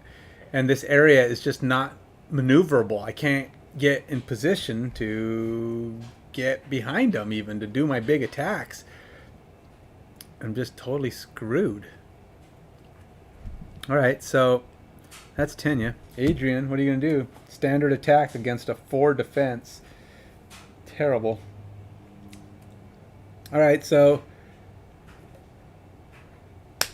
it's 3 damage on number 2. And my only hope is times 2. Nope. Can't get through the armor. And I can move, but why? Don't need to. At a range of 5, cannons will hit. They can't hit anything. These guys are going to move 1. And we go on to the next round. Alright, so now she's going to rest because now she can rest. This card is back in my hand.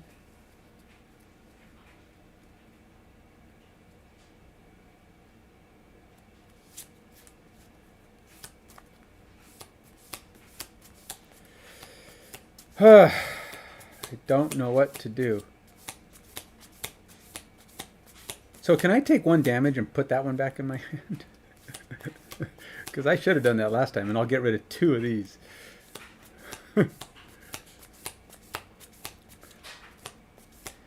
I'm going to, what do you call it, retcon my last one. I don't know why I let that go. I would have taken the damage for it. I'm doing it. I'm taking this one back, but wait. I'm just going to lose 2 random cards now. Because I should have done that in the first place. I would have taken any other card over that. Any other card over that.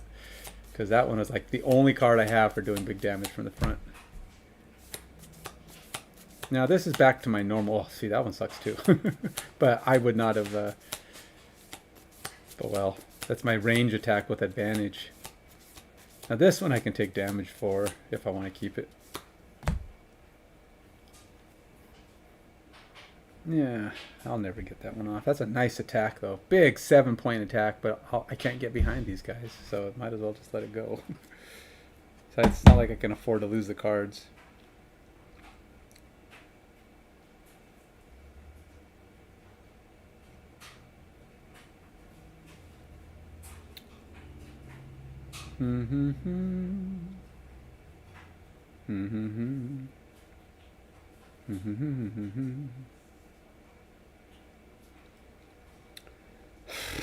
Alright, well, guess we do. Well, I can't do that attack unless I can get my allies in position. Let's do that one. Or what I could better do.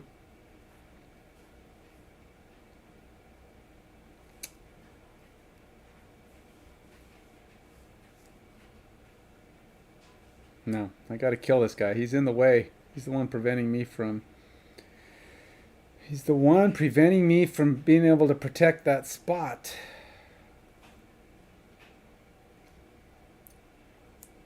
So I gotta move an ally.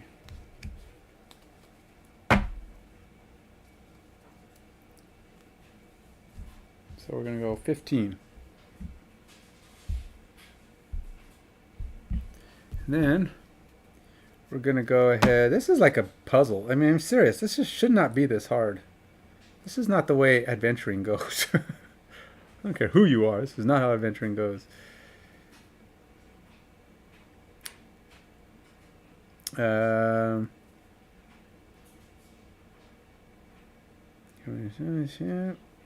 43. What else can I do? Let's do that one. 43.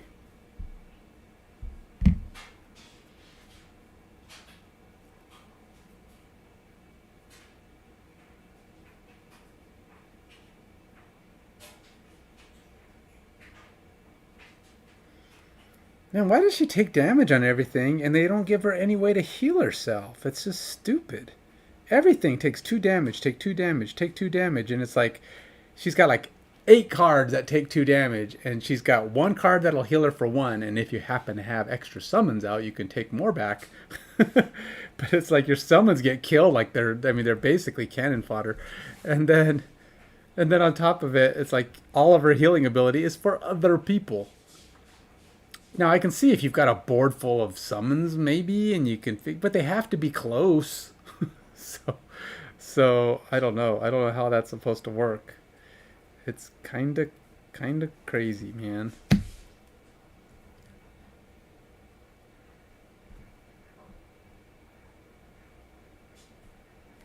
wish you had like a simpler thing, but I'm trying to just...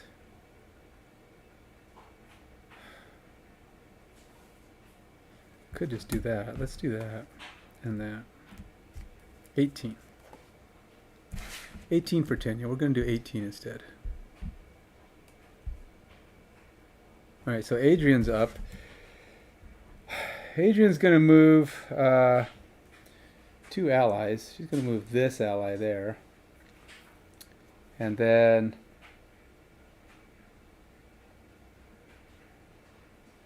doesn't really do too much, but...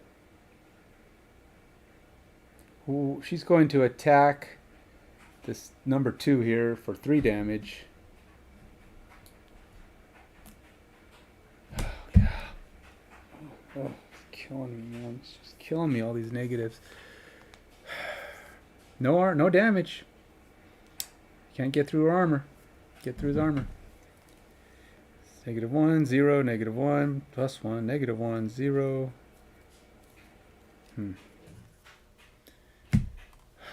It's just terrible. Okay, well, we can't penetrate the armor, so what can you do? Even with my extra help. She's got a skeleton here. Skeleton's gonna try. He's starting off at unable to penetrate the damage. 2. It's just him going 2 damage. Let's see if he can do anything. +1. He actually hits. Oh wait, he actually had 3 because of the banner. So he did 4. He actually did 2 damage to number 4. Oh wow, it's wounded. It's down to 10. Okay, and then Tenia gets to do her part. Tenia's going to heal herself. X +1, the number of her summons. That's 2. She gets to heal herself 2. What do you know? She's not dead yet. And then she's going to put this thing up, which on the next death of one of her summons, whatever hits her, whatever did it, gets hurt. And she failed miserably. And that's it. That guy's going to move 3. 1, 2, 3. 1, 2, 3. Here they come. Here they come. If I don't figure out a way to punch through this guy, it's going to be the end of me.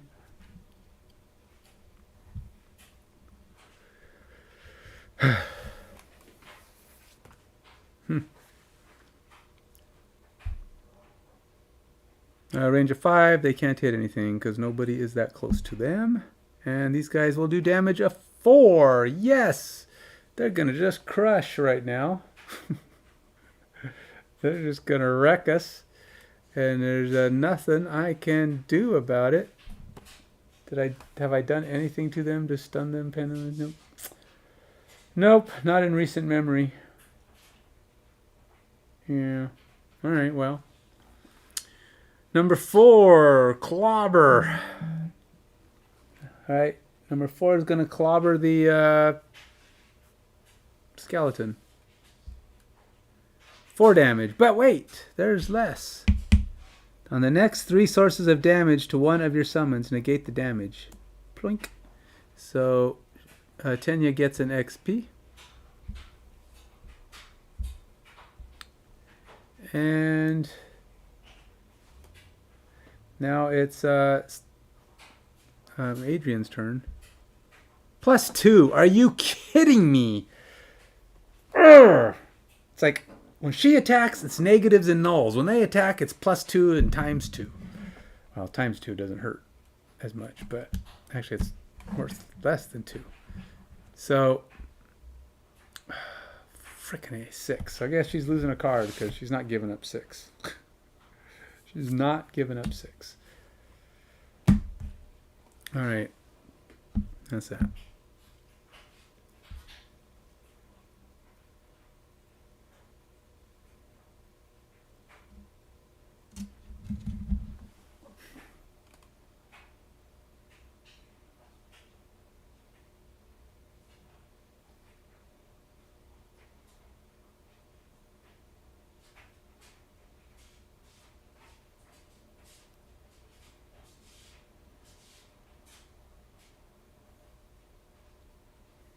Hold on, I gotta send a message, but it's not going through. For whatever reason.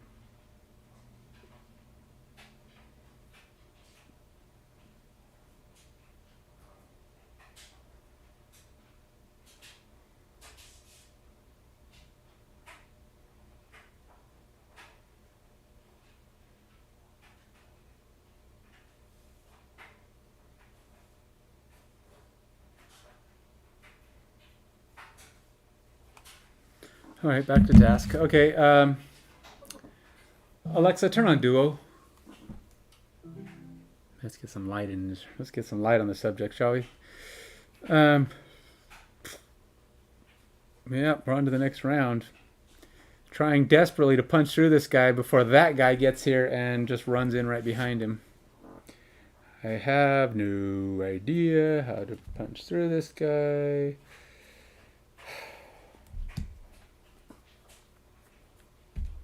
17. It's the only attack I have that can do 3 damage, but it's only on one lousy guy, so it's probably going to be my demise. What are you going to do? What are you going to do?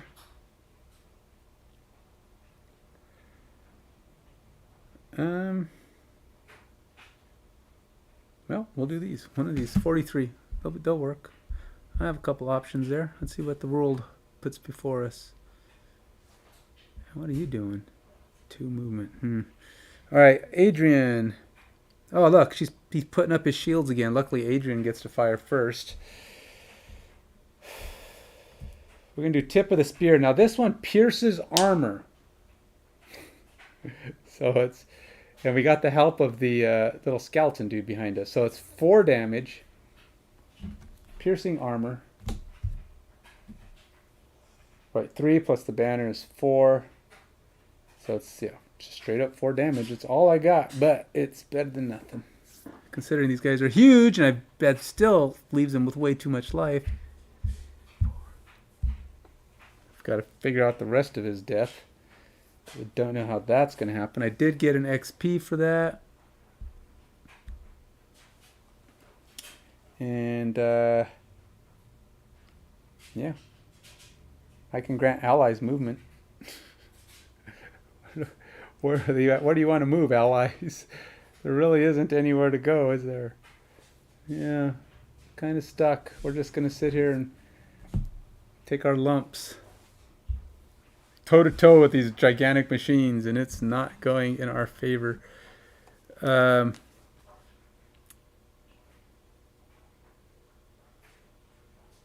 Yeah.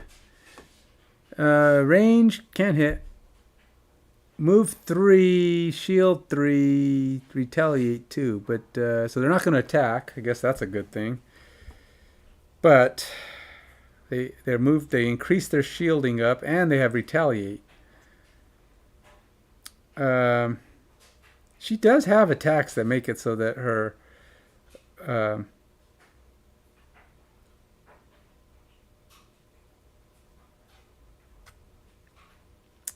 well, actually, it's up to this guy don't care. He just attacks because that's his thing. So he's going to do 3 damage, which means he's not going to do anything unless this is an enhancement, which it is not. So there's no damage being done. And then she gets to go, and she's going to grant him another attack. So it's 3 damage. 1 damage, which means there will be a retaliation. Retaliation for that. But I do get to go here. Oops, no. Go here and add a curse. Is that it? Just add a curse. Yeah, there's no infusions going on. So, yeah, well, you know, he did 1 damage to number 4. And he got retaliated on, so that means he's going to take another damage that he's blocking.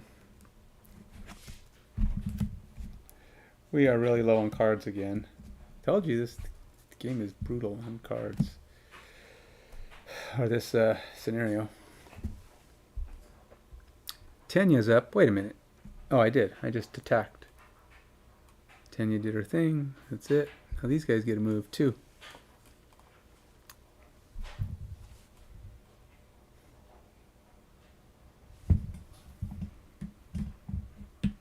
Here they come. I can't block. I can't get through this guy.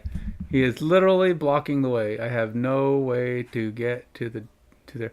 And if I would have tried to run around, this guy would have just caught me. He would have just beat me up. I don't think I even had the movement to go around. Do I have any range? I do. I have my javelin, but that's not going to kill it.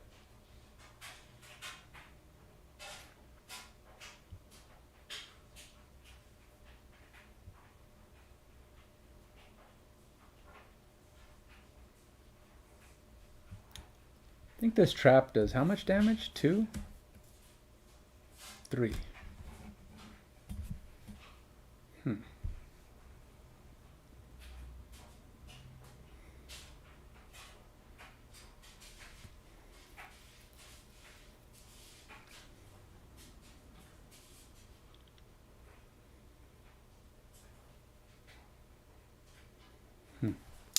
Well, that's it for that action. We're on to the next round here.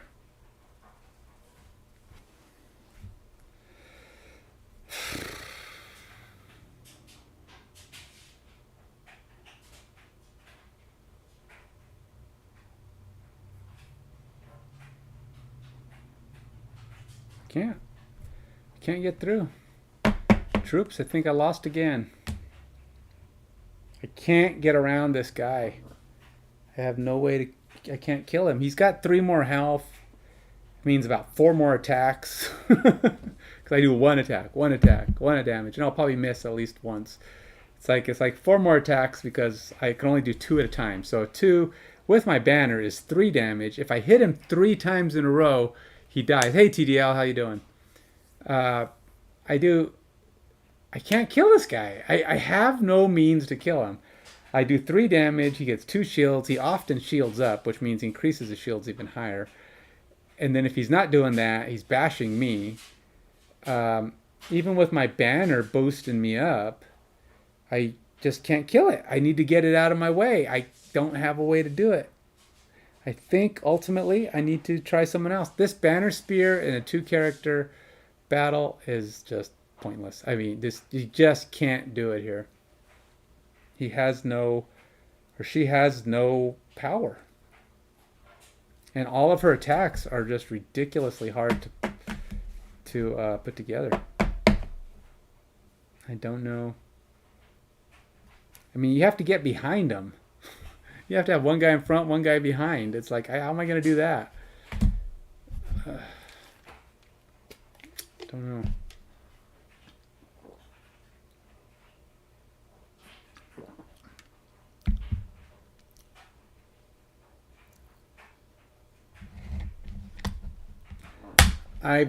I'm thinking, look everything up.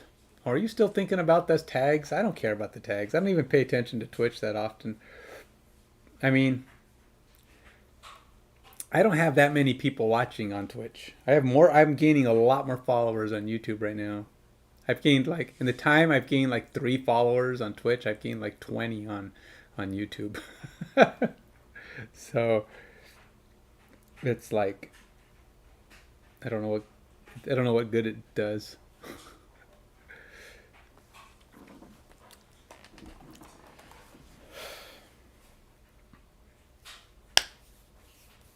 Just don't know what to do.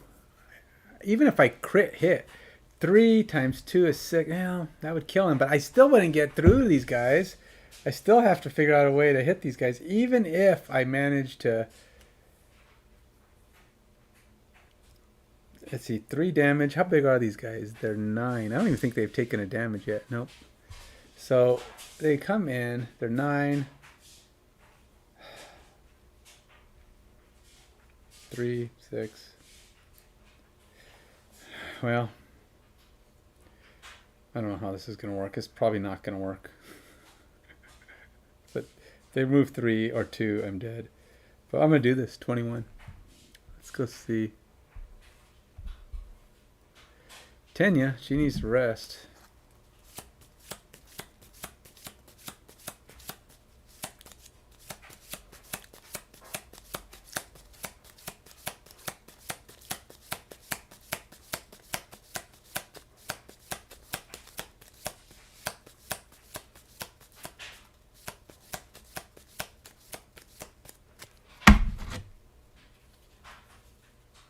Oops, I'm shuffling to discard a card.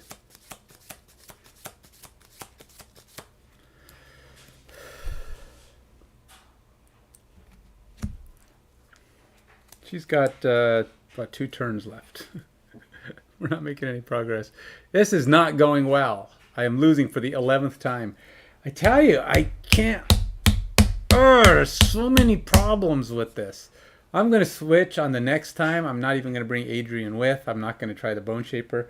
I'm going to try a different combination. I'm going to try Royce with Blink Blade. And we'll see if Royce and a Blink Blade can get through this thing. The Boneshaper is... The Blink Blade? Did I say Blink Blade? The Royce is the Blink Blade. Royce and the Deathwalker. And I haven't. I'm going to be painting tomorrow. Tomorrow morning is my plan for painting. I got to start slapping some paint on these guys, these new guys that are taking part in my efforts. Problem is, she keeps casting these things, and they just take more. She can get the cards, like that card dies when it, but that one will be that one will come back if I don't. Some of these cards come back, but it's going to be tough. She's running out of turns, so they need to come back before she dies. Alright,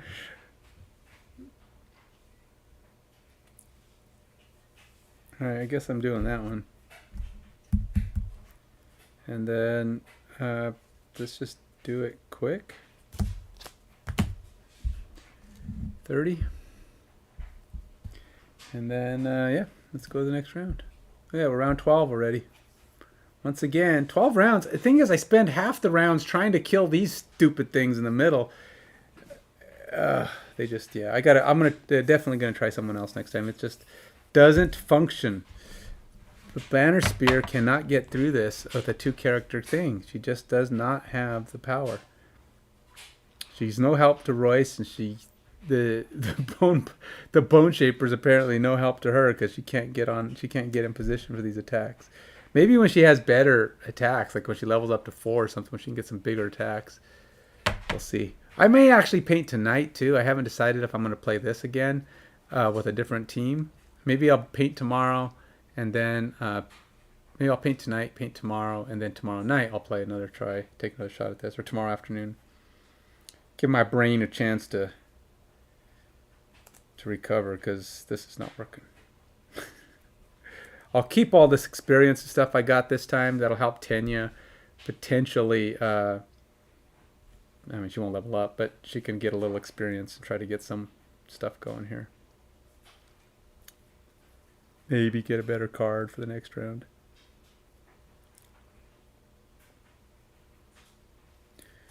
All right, well.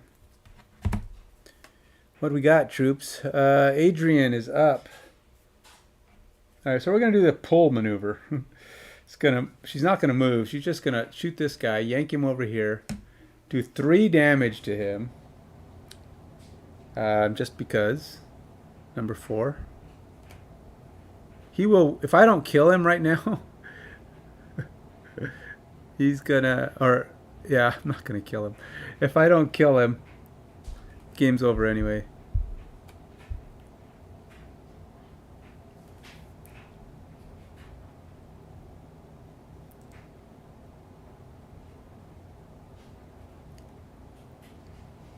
Yeah. This is just so dumb. Okay, 3. And then all she's got really now she's done that. She's got a basic attack. 3 damage. If I crit hit, it will kill him. That's the only way this guy dies right now, is if I crit hit. I have not crit hit all day. I've missed multiple times. I've gotten a pile of other cards, but no crit. This would be a really good time to get a crit.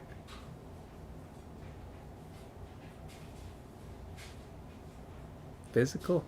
I don't know what physical 100 yet. Is that like a fitness thing? I won't. I probably wouldn't watch that.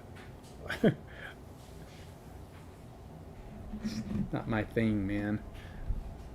I'd more likely watch a TV show. I know. I'm not much on watching fitness guys. I mean, I can check it out. But I don't know. Thing is, now my paint station doesn't face the TV anymore. It's like my back's to the TV, so I'd be constantly turning around. Here it is. Crit! Oh, whatever. -1. So I did 2 damage. Yeah, that's the end. That's all she wrote, folks. Because now they're gonna move, and this is gonna end, and my death will be. It'll be official. My demise will be complete.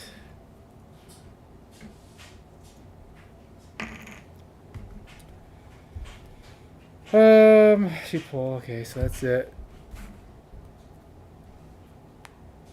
Alright, so the skeleton attacks. It can only attack the one thing that's in front of it. It's 2 damage, plus 1 is 3. 2, no damage because he's got shields. Now she gets to go. She grants him an attack with the thing. 3 damage, -1, no damage. So doubly 0 damage because we can't get through the frickin' shields. This is stupid. But we did put another curse in there, which, by the way, I've given them a curse, a couple of them, and they still haven't, and those curses have yet to come up. They just do everything else. So yeah, that was a lot of waste of time. And no enemies died, so there won't be that bonus. She gets 1 health.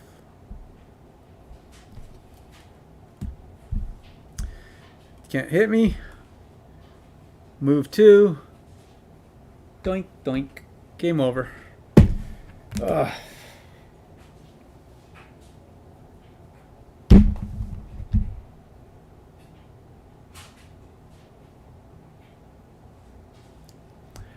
Because it's more convenient the way it's set up.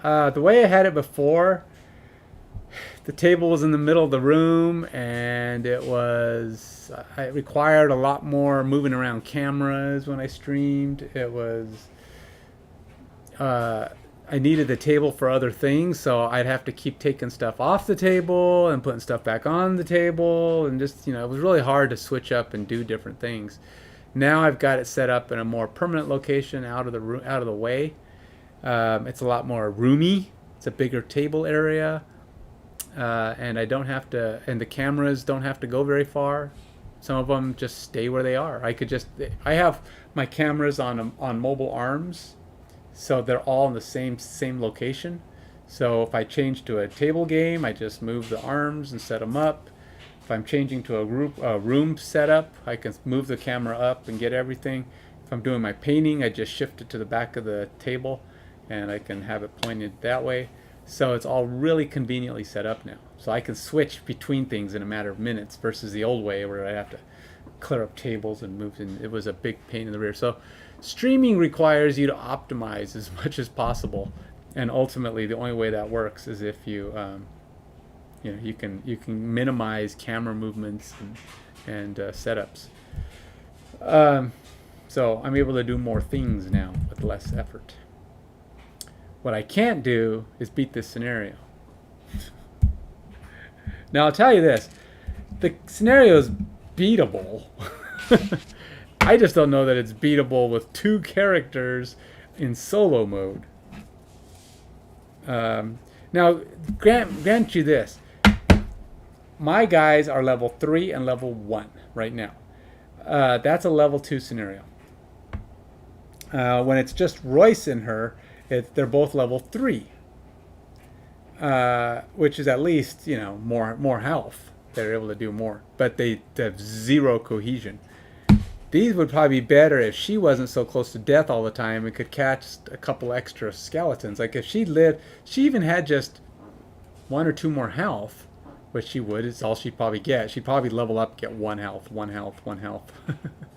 But if that's all she got, she'd actually be able to, at like level 2, level 3, she'd be able to do more. She'd have more spells, more capabilities, and more health, which would allow her to sacrifice more health.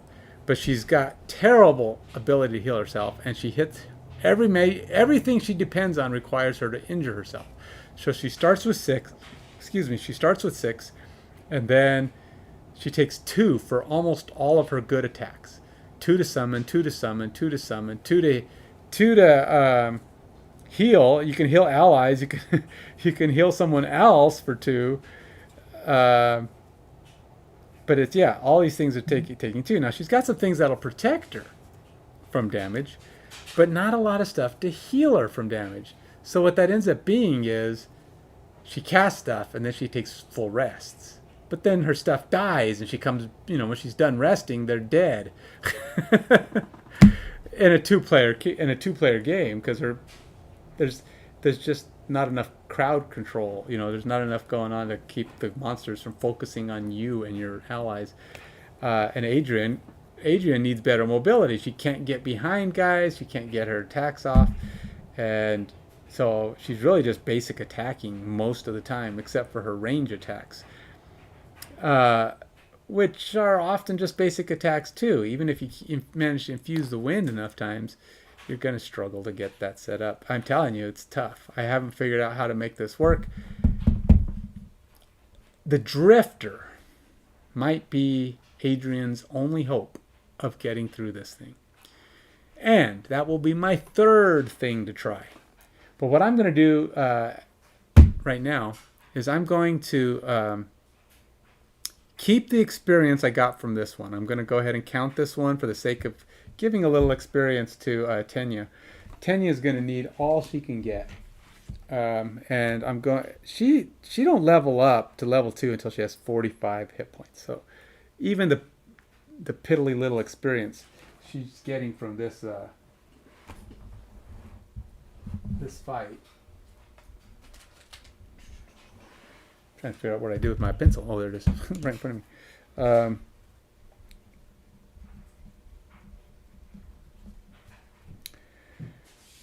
So Yeah, so in order for her to level, I'm going to give her. I'm going to start moving her in that direction. She only gets 6. We got nothing. We didn't pick up any loot, nothing like that. But at least she gets a little XP. And she did get one of her perks, or her perk checks. She has to get 3 of those for that to matter. So that's something. That's pretty much all. Ultimately, we're just going to have to go back to town. I need to give, if I'm doing that for her, I got to give Adrian hers. Adrian gets 4 XP.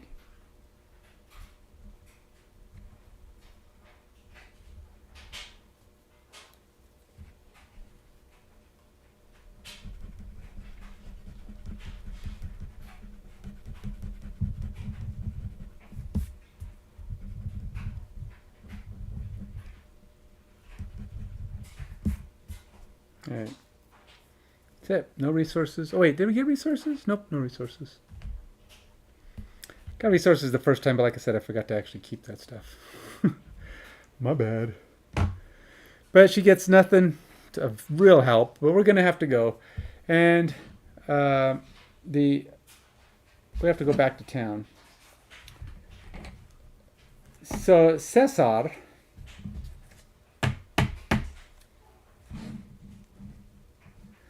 So, as you can see, our heroes have once again failed at this. And before things overwhelm them too much, I have taken them once again and teleported them back to Frosthaven, where they can try and decipher how they want to approach their futures. Adrian has found that she is quite distressed by how things are going, and she has entered a state of depression. And Royce has since woke up and returned to Frosthaven in search of, has been in search of Adrian and has been furious at her for leaving without him, but understands her desire to help to complete this quest and avenge his injuries. So he forgives her, but she is too depressed to continue on, and now Royce has said he too will go and try and take down the evil robots. We will see how they do in our next adventure, whenever that may be. Goodbye and goodbye for now. I'll probably do something later. I don't know what, but we'll see. Something. Probably go eat dinner right now, and then I'll go do something, paint or play again. I don't know. We'll see. I got to move time. Actually, if I move time on Frosthaven right now, other stuff happens. There's these other events that happen. So probably more bad stuff. There's a lot of bad stuff in this game. Not to mention a terribly difficult scenario at number 7 I can't get past. Yeah. Don't know. Don't know, my friends. I am getting distraught. Yeah, it's almost always bad things. There is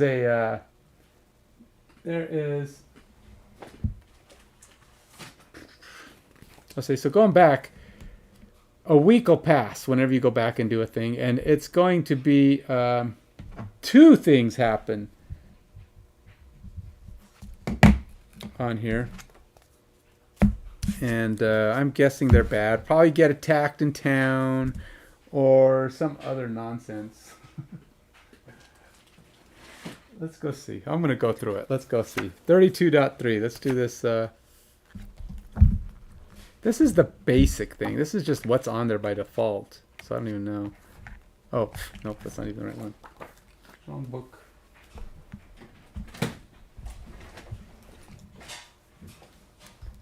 .3.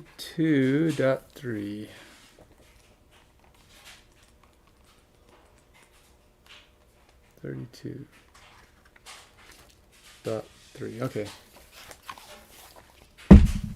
Cesar, do you mind? No problem. A carriage piled high with blankets and carpets is tucked between a snowbank in a building near the edge of town. Its old owners see us wandering by and looks both ways before beckoning us over. Nice place. Nice place, this Frosthaven. Good cold, though, eh? Huh. Maybe you're the sort of people who would like some hot items. He chuckles to himself a bit, as he pins back a blanket on his carriage, revealing assorted items in like new condition. I just like a few motivated buyers. Shouldn't be trouble up here, no? But I wear these out in, let's say, Gloomhaven for a while, eh? You're not planning on heading south to that decrepit city anytime soon.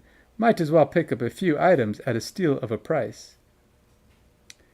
Oh, rewards. Each character may buy one item from the purchasable item supply for its listed price, or one material resource for gold.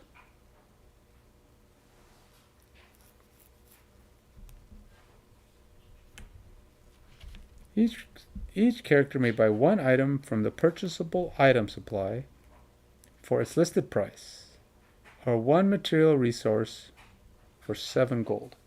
Huh, interesting. Okay, so the only people who can afford anything are Royce and Adrian.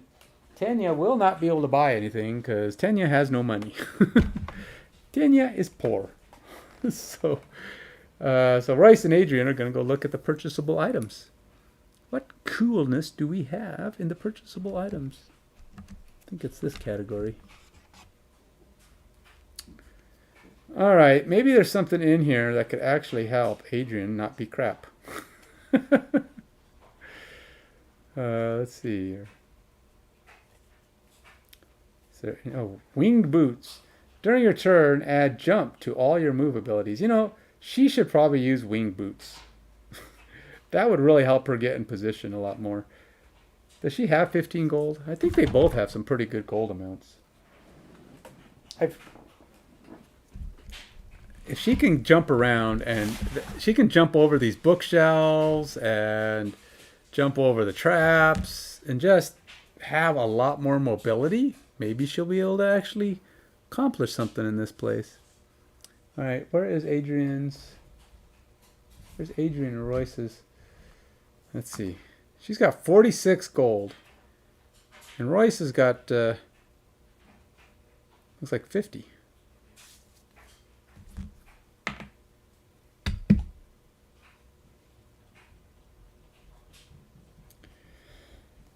She can buy one item. I think it has to be the wing boots. They're only 15. It just seems like she needs all the mobility she can get. During your ranged attack ability, add pinning to one attack. Oh, well, that's one. See, she can pin something with a weighted net. She can shoot a net at somebody. Pretty funny.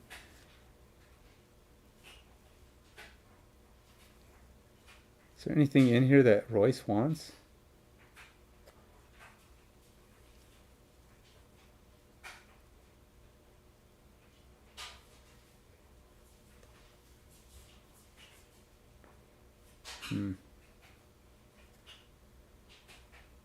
A lot of these items are okay, but the problem is they're like, oh, see, like,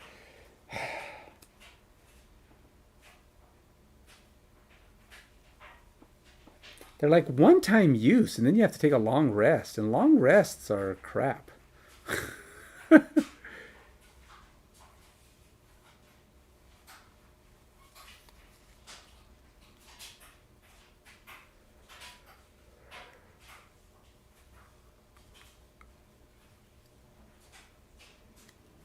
Oh, wow.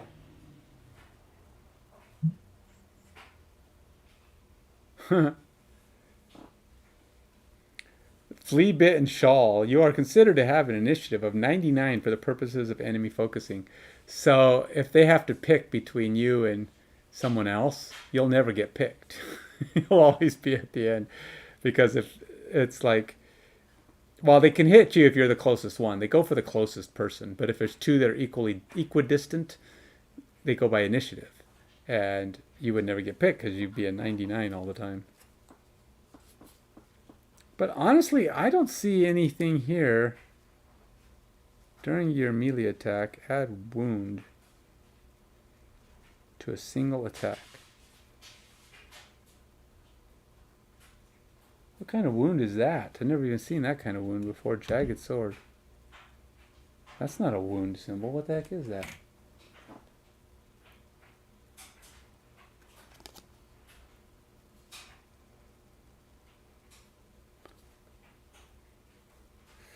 Well, it says wound, but it has this weird picture on it. It looks like fire. I don't know. I don't know what that is. During your melee attack, add wound to a single attack. That's kind of cool.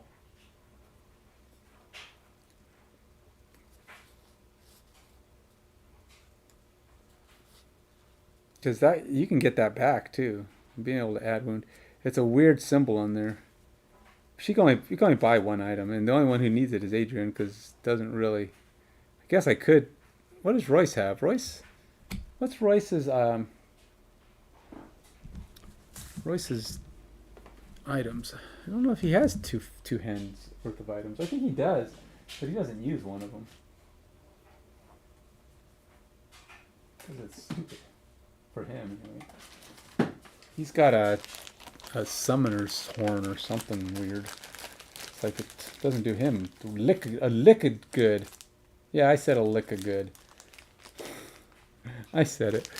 What is that, like a southern thing? You know, don't have a lick of sense, that guy. What is his problem? I have a lick of sense. Let's see, does he have... He's got a dagger that poisons.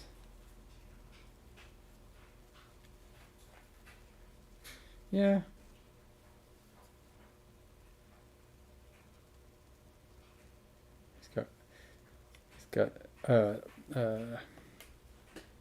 He can, I don't know how this works. He's got a blueprint for shoes. So does that mean he can have the shoes, or does he have to actually make the shoes? He's got a blueprint for shoes. So that means it just becomes available when you get a blueprint, I think. So I should probably put this in the available items for crafting. Available crafting items.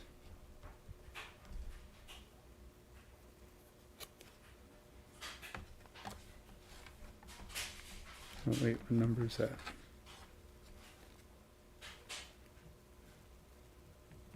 Restful slippers. I think they're like right here somewhere. Nope.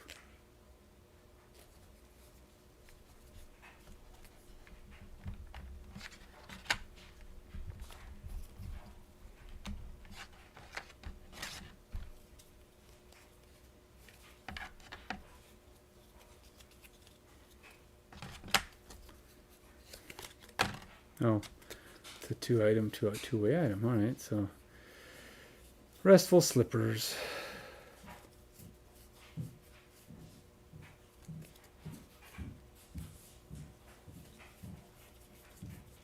Nope. They don't know where they are.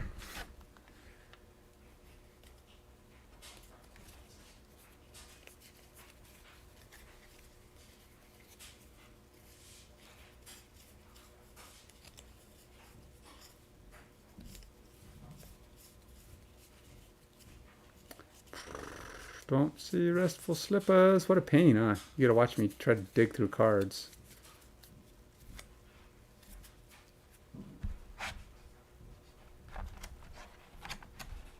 Like, dude, this is boring.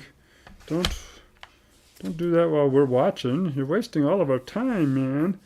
Alright, we're gonna leave now and go do something fun, like watch paint dry. You think watching paint dry is better than this, then feel free.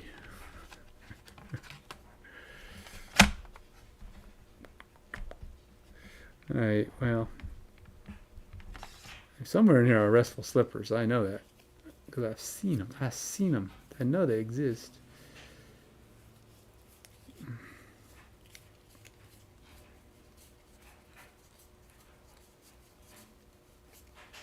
Okay.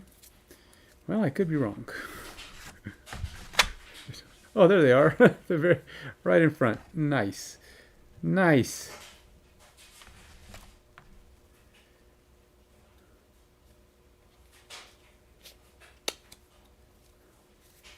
Okay. So anyway, back to trying to pick the items. He's got a Horn of Command he can use, but he doesn't like because it's useless to him. Be better for someone else, but you can't trade items to your other characters. That is apparently not allowed. So I think I'm going to have him pick up a different one-handed sword. Let's let him grab this jagged sword. Couldn't cost him 30, and that'll cost her 15. So let's see what you got, Royce. Do you have 30? You do. Let's buy this. Buy these puppy, huh? You have 16 gold left. Gonna have to earn your keep again. And then Adrian. Oops. Wait. I spent Adrian's money. Never mind. It's not. She's like, whoa, whoa, hey, what are you doing, man? You're taking my money. Just kidding. You only give up 15. 31. And then Royce is going to spend 30 on his. And that'll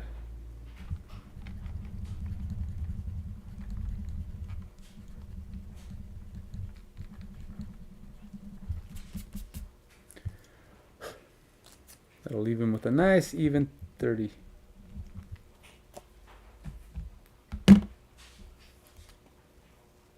Alright, so he's got his new item. She's got her new shoes. They may have to sell the ones they had back, but oh well, it's something. And then we will go ahead and put those back. What else do they get? Nope, that's it. We just got to buy something. Woohoo! Something good, sort of. It's more good than bad. Always gotta like items.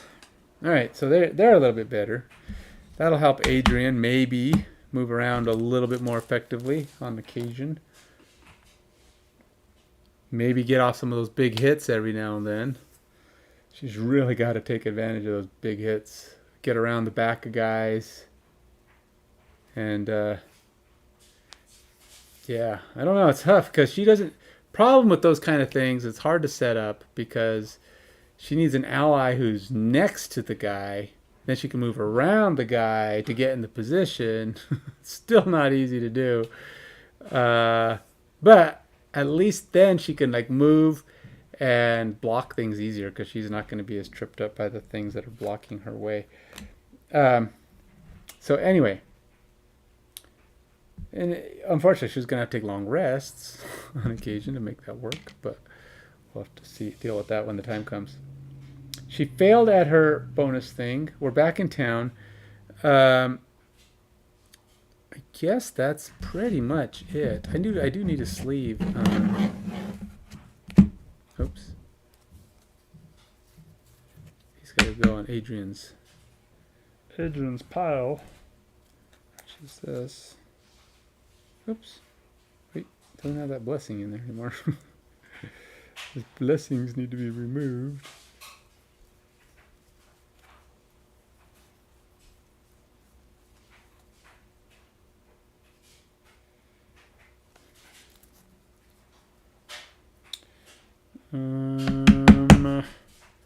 Where is Adrian's bag of goodies? Oh, it's right there.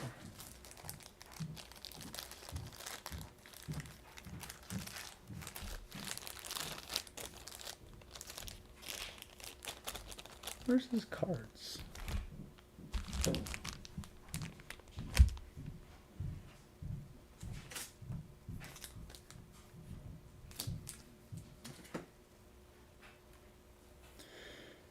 As you can see, I'm not very organized. Let's go ahead and finish this thing in town here.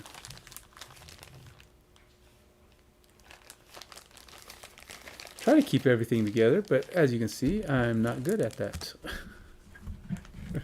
Okay, here's his cards. I gotta put the sleeves on those too. I know that's not something you care to watch, but I'm gonna do it. This is just maintenance mode, man. After losing again and again and again and again and again, I'm in maintenance mode. Doing Just trying to get things more prepped for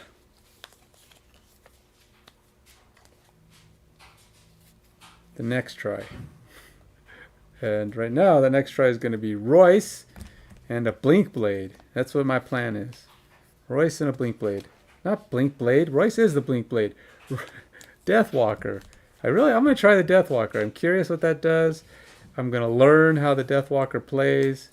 And then I can do more in-depthedness. There'll be shorter reviews because they're going to be individual as I review more in-depthedly. These sleeves are really they're really good. But they're really tough to get the card all the way in.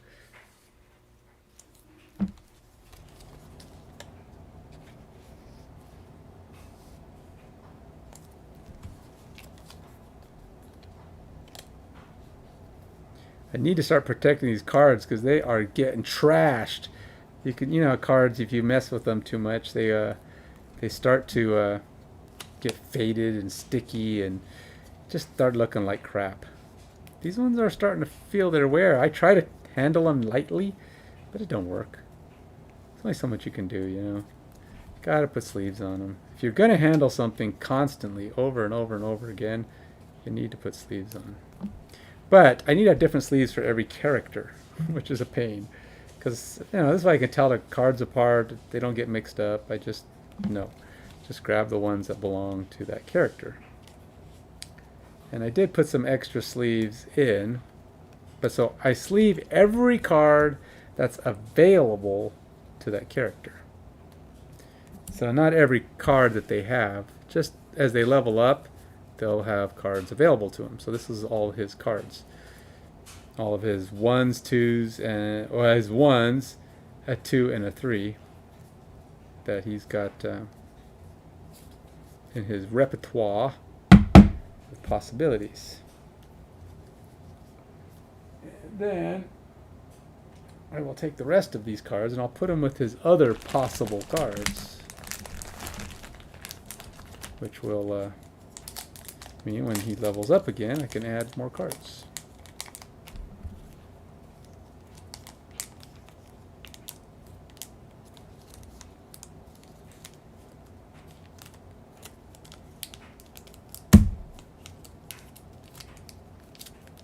All right.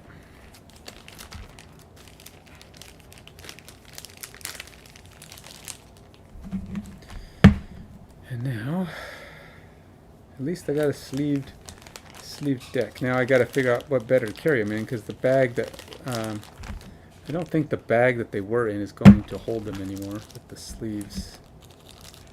All right, this bag is a little small.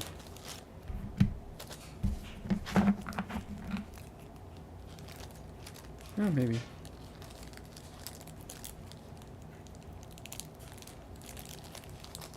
What boring food can I eat tonight? Looks like it's going to be Finn for myself night. My wife's taken off, so I will be trying to find something for myself to eat. I don't know. What will that be? Probably, I could go out and eat. That would be, she'd be like, what are you doing? Wait, how do you get to go out and eat? I said, well, you got to go out and game with your friends. I don't have any friends. No, that's not true. I just don't have any plans with them tonight. Doing a Super Bowl party. I think I already mentioned that before, though. Got a lot of people coming over. Well, not a lot of people. My kids are coming over, and a couple of my friends on Sunday. That's a lot of work. This bag is too small. I mean, it's adequate, but it's going to be a pain in the rear to get them out. So I'm going to have to come up with something a little less tedious than that for when I actually I just need to use what I've got for now and make this.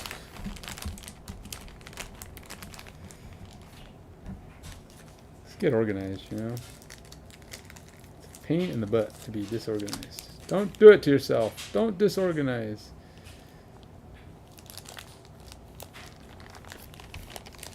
I'm just keeping all of his stuff together because I don't think I can get it all in his box. they have a little box that comes with all this stuff, but it's like once you pop everything out and start putting sleeves on things, they're not going to fit. So you gotta come up with something more. So I'm just using a big bag for my active characters for now.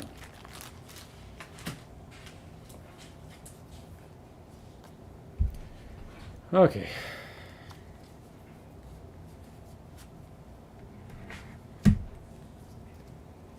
When I first played this scenario, my goal was, I thought, well, let's go at all the pinning and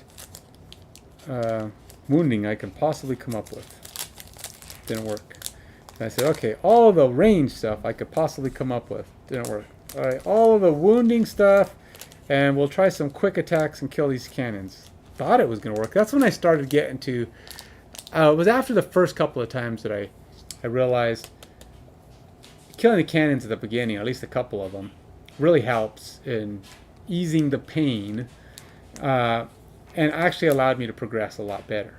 But so far my biggest problem is I just keep running out of cards. Well, I have let them get to the plate a couple of times because these big galoots keep blocking me. So I need better mobility. So I'm hoping the Drifter, who can do a lot by himself. I keep talking about the Drifter, who I'm not going to play.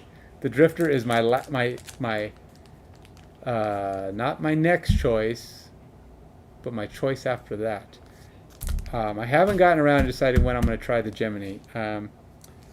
Geminate is cool, but I don't know. I mean, he's a giant bug. And I don't want to play a giant bug.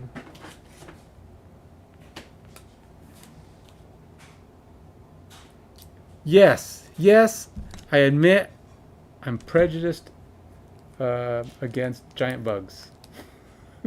I hate them. I hate them and they have to die. Bugs need to die.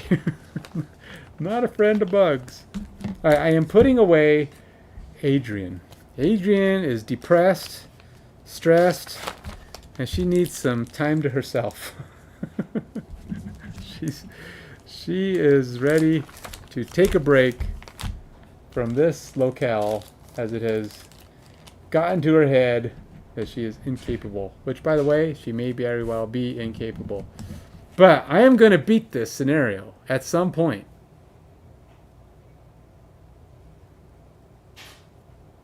No, I don't cook very often. I cook, I make my this awesome tuna casserole. Okay, as you know, I work out quite a bit, so I try to come up with meals that are decently healthy and have a lot of protein in them. So I had this old school tuna casserole. I say old school because it was one of those things you find in one of those old cookbooks, and it just uses like Kraft macaroni and cheese and tuna, Miracle Whip, and mayonnaise. But I learned I stopped using mayonnaise a long time ago. Then you add in some corn or peas, and I loved it. I like tuna, so you have to like tuna, of course. If you don't like tuna, then whatever, and you probably won't like it. But if you're okay with that, it was really good. But I kind of said, as much as I like making this, I need to come up with a way to make this even better, because I figured the only real protein you get in that is it has milk and a little bit of, it's got the cheese thing. I think ultimately a serving was like 14 grams of protein. Not bad. It was a decently proteinized meal. Yeah, proteinized. That's what I said. That's my word, and I'm sticking to it. It was, but it wasn't as much as I wanted it to be. I felt like it could be better. So I did some research, found out the different things that are, what substitutions can I make that might get close to the same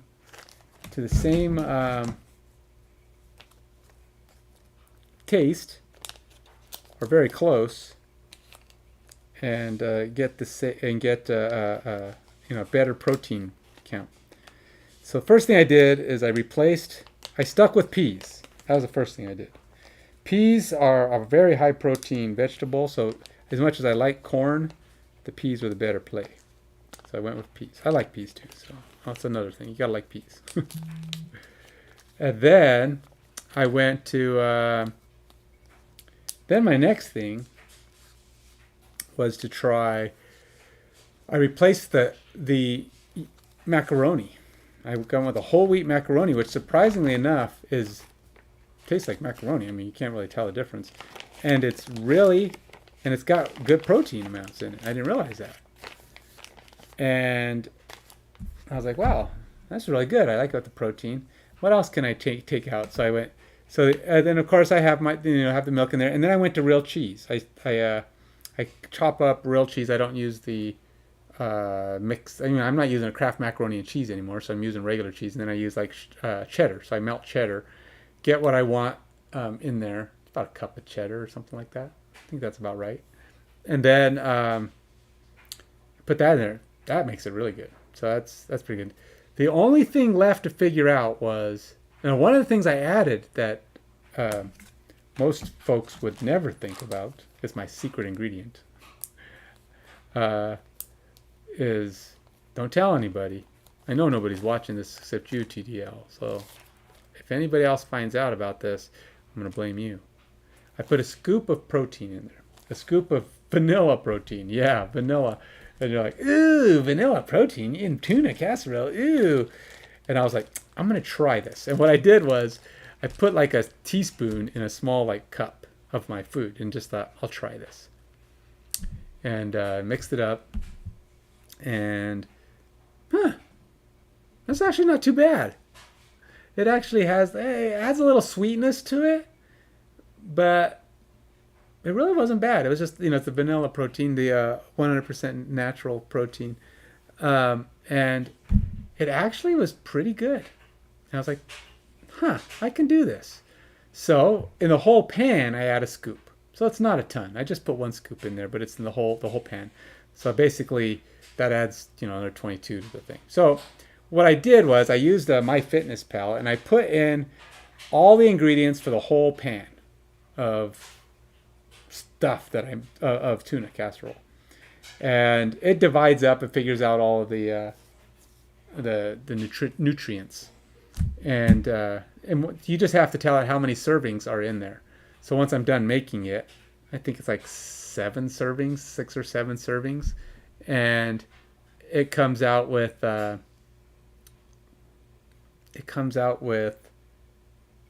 was around 20 grams of protein per serving. So about extra 6 grams of protein for one serving, though. It's and a serving is like a cup and a half of food. So that's really, who's he? He being you? Oh, I see why he's not allowed to cook. Hey, don't knock it till you try it. If you try it and don't like it, then that's your thing. But I experiment with food. I like to experiment with food. So it's like I like spaghetti, and sometimes I'll make the generic sauce, and sometimes I say, you know what, I can make a sauce.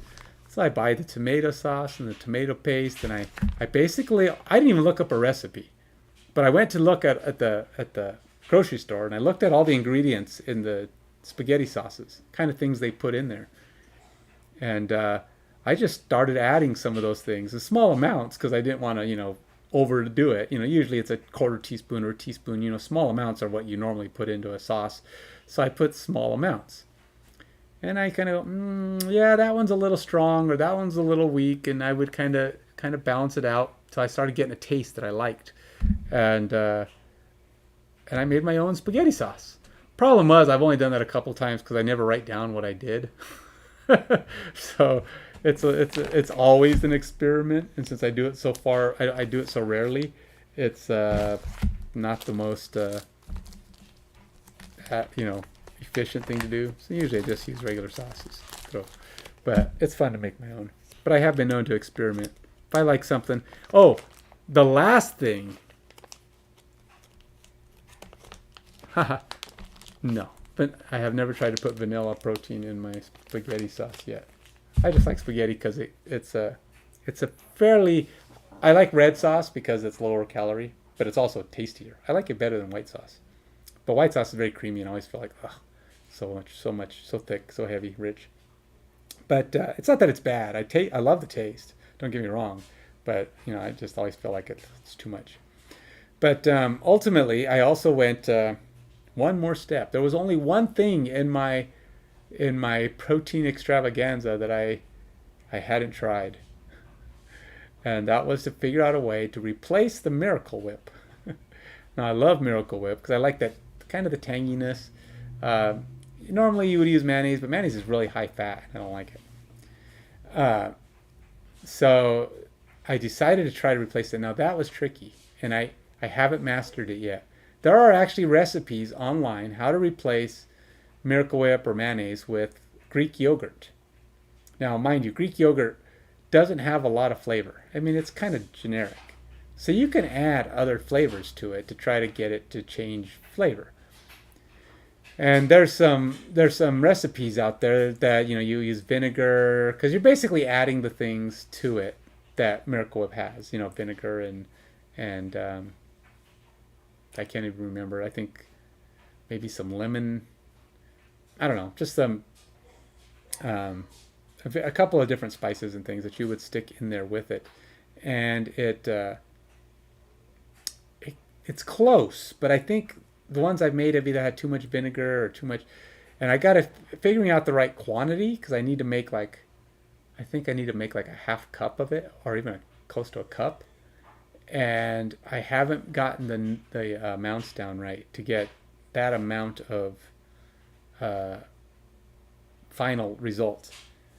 Once I get that figured out, I'll have that, because if I can get the Greek yogurt replacement, it goes up to like 24 or 26 grams of protein per cup and a half serving.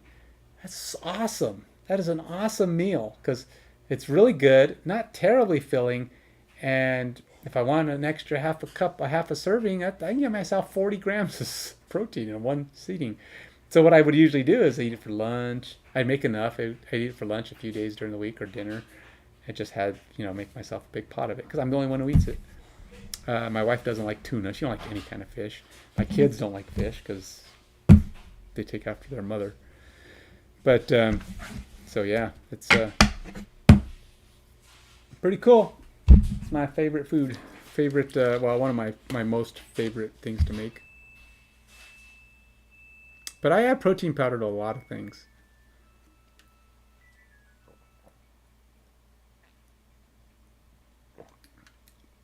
I add it to my ice. Not ice water, ice, the ice drinks, the low-fat ice. I like them because they're carbonated. It's like carbonated pop, but not sweet. People go, oh, but it's got all that weird saccharin and crap in there. It's like, I don't think, it's not saccharin, but whatever that is. Oh, you know what I didn't do? There's another place on here, 156.1. Let's go do that one. What bad news is 156.1? I bet you this one's not good. They gave me a good one, so they're going to give me a bad one now. Here it is. This is a big one. Cesar.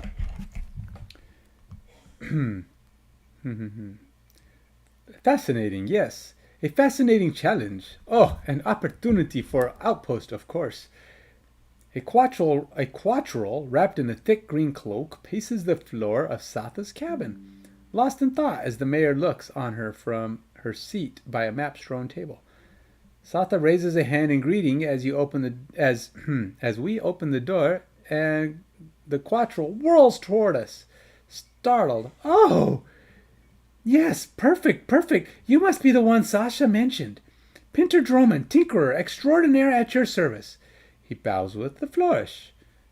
Satha clears her throat, cutting Pinter's introduction short. A recent landslide changed the landscape of the frozen pass. She explains. Between the rocks that fell out of the way and the valleys they filled up, we think we can create a shortcut through the Coppernicks that could save days for supply teams and merchants coming across the mountains. We recalled our own journey recently over the pass, and yeah, we'd agree we'd have appreciated a shortcut. That's the spirit, Satha continues. A shortcut means merchants bringing goods, and more goods means more outposters survive the winter. Pinter here is in charge of the engineering. Yes, Pinter jumped back in, unable to contain excitement. The place we're looking to build, he points to a map on the table, is a landslide area that's almost clear of rocks. I've created explosive devices to help remove the rest. But the fauna of the area are quite aggressive, and I can't get a team close enough to plant the charges. That's where you come in, Satha explains. I told Pinter you're the only ones I trust to get those bombs where they need to be and handle yourself against the local animals. We'll have the charges packed and ready to go at dawn. We nod and turn to go prepare our supplies. But Pinter interjects, and not to worry, the charges are completely safe, he says unprompted. I've learned so much since my unfortunate accident in Gloomhaven. Somehow his assurance does not increase our confidence. New scenario. We can now do work freeze 114. So here's the deal. I've really been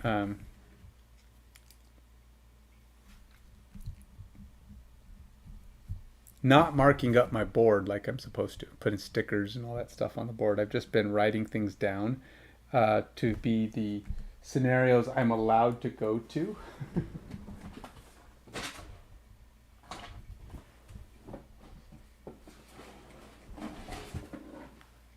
So the ones I've opened up are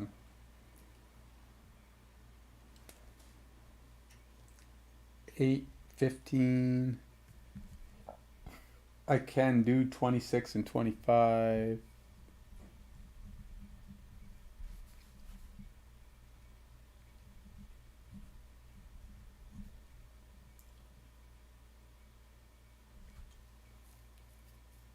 I haven't actually done 15. I don't know why I have that one marked. But I can do 15. It's an option. And I have not done 7. I've done 0, 1, 2, and 4.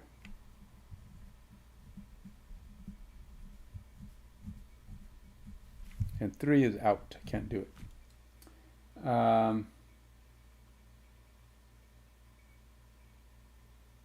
Yeah, that's it. Well, I'm working on 26. 26. I know. Don't listen to me. If you don't want spoilers, you don't know where I've been.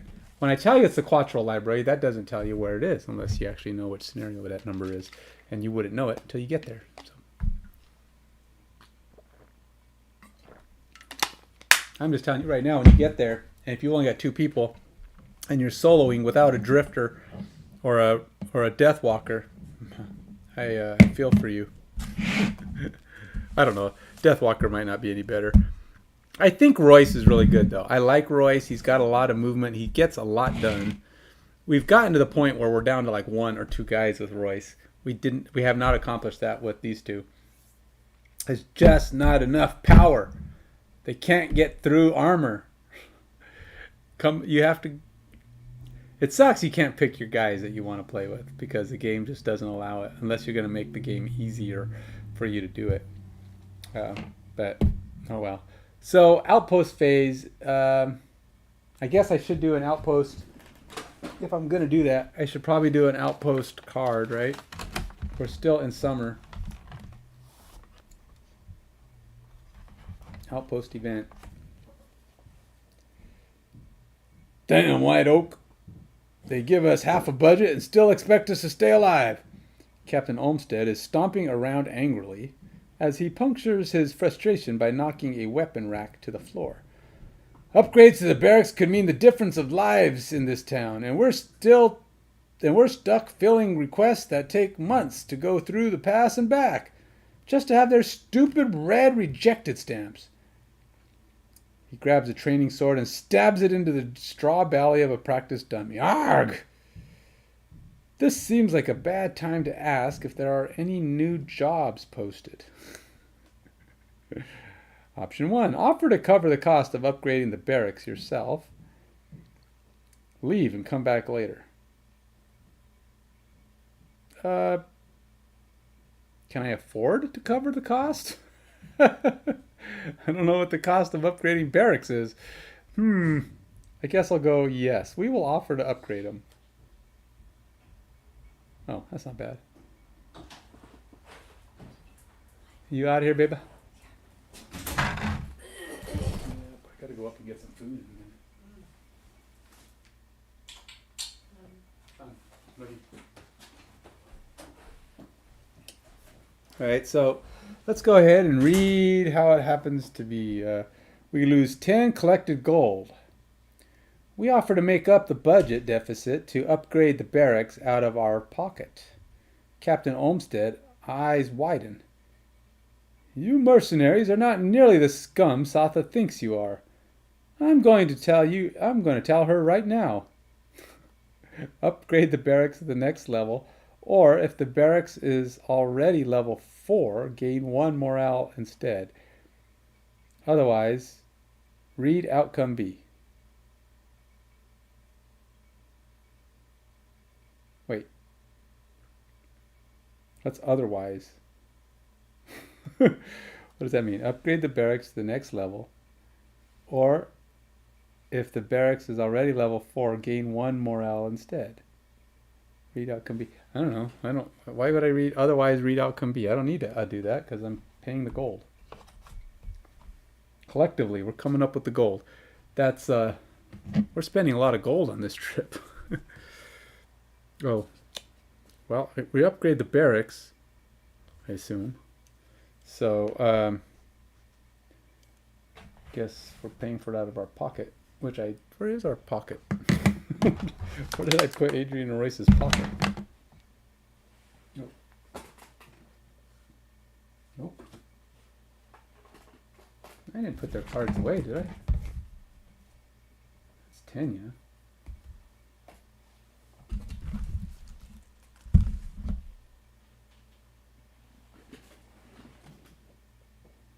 Alrighty. Where did I put Adrian and Royce's cards? Oh. Alright. 10 gold. Who's coughing it up?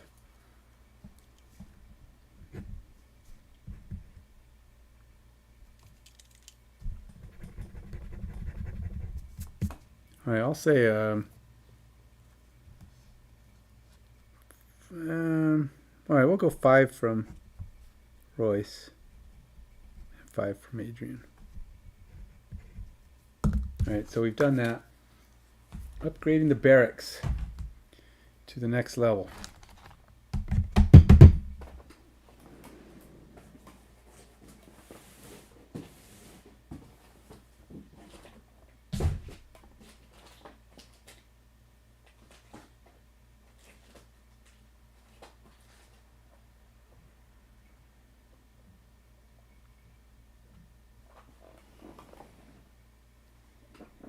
Barracks number 2, level 2.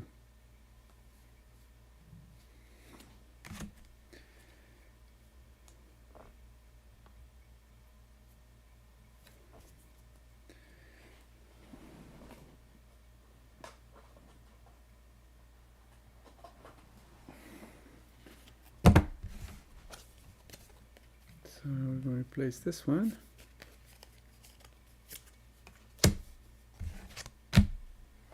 What does that one do?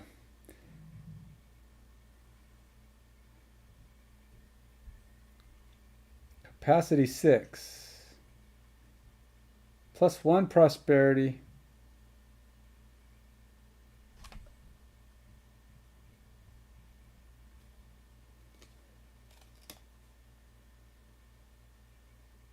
Oh, that's if it's damaged.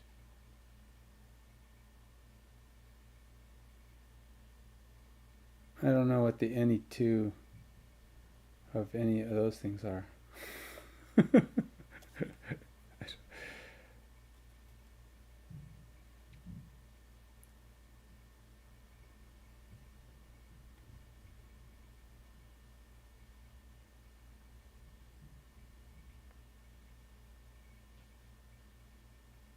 Oh, that's repairs. That must be repairing it. That's what that symbol must mean. It's not destroyed. This is if it's destroyed. And this is if it needs repairs. Huh. Okay. Alright, well, we've upgraded our barracks. That's good. Let's go ahead and put those away. We could actually upgrade other stuff if we wanted to. While we're here, we can do a upgrade phase. What can we upgrade? Do we even have stuff to upgrade? We're kind of getting poor. The goodies are running out on Adrian and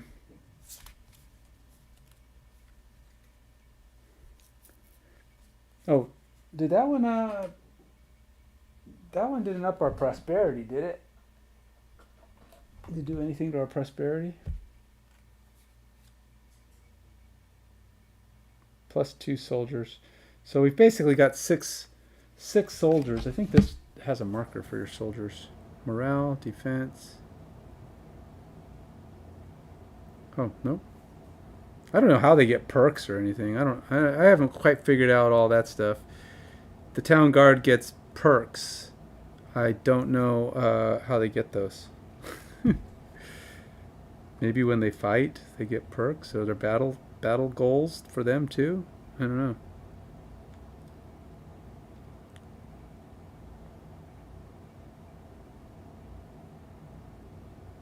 I haven't figured that one out. Mystery is unyet solved. I'll have to do some research on that. But we do have 6 soldiers, so I can fill these in.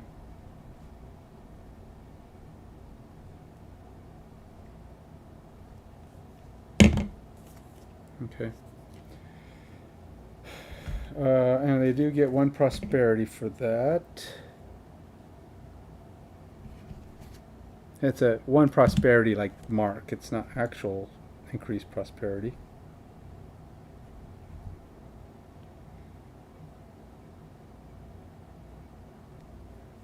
I don't know what the little brown. I mean, it's like they have 1 like brown spot in the middle. I don't know what that means, or gray, or whatever you want to call it. Interesting. All right, let's see if we can do a build slash. Oh wait, we can craft items. These guys don't really need to craft anything. They don't. And Tenia doesn't have anything to craft with. She don't have any resources.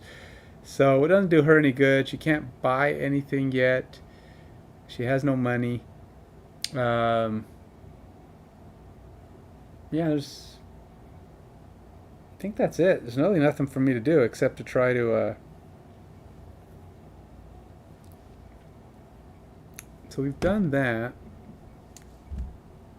Now we're on to that. Oh, all right. We got to finish this thing quick because I'm not coming back to town for all these. I mean, I've played enough times that I would be in the winner right now if I actually refreshed or went to town every time. Ugh, that'd be terrible.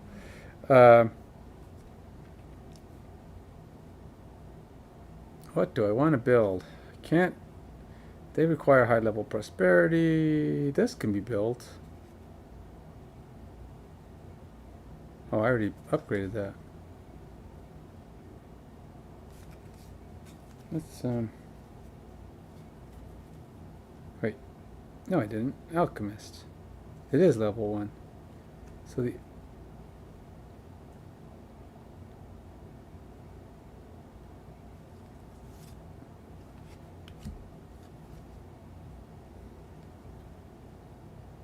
So if I want to upgrade the alchemist, it just takes level 1 prosperity.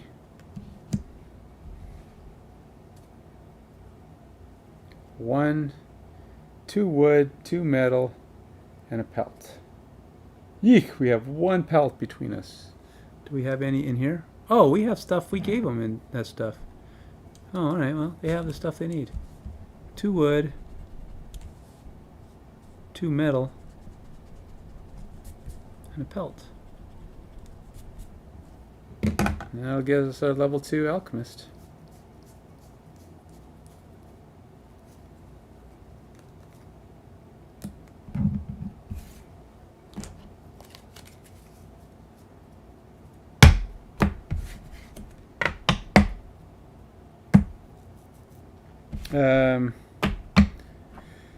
So Tenia,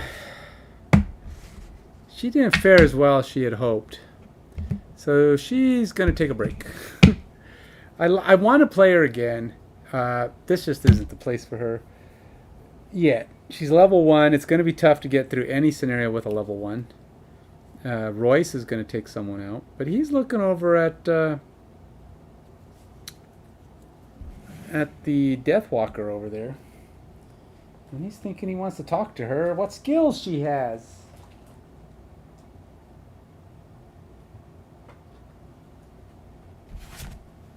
But after a short discussion, he also sees the same guy Adrian did. Big old dude over in the corner holding a club.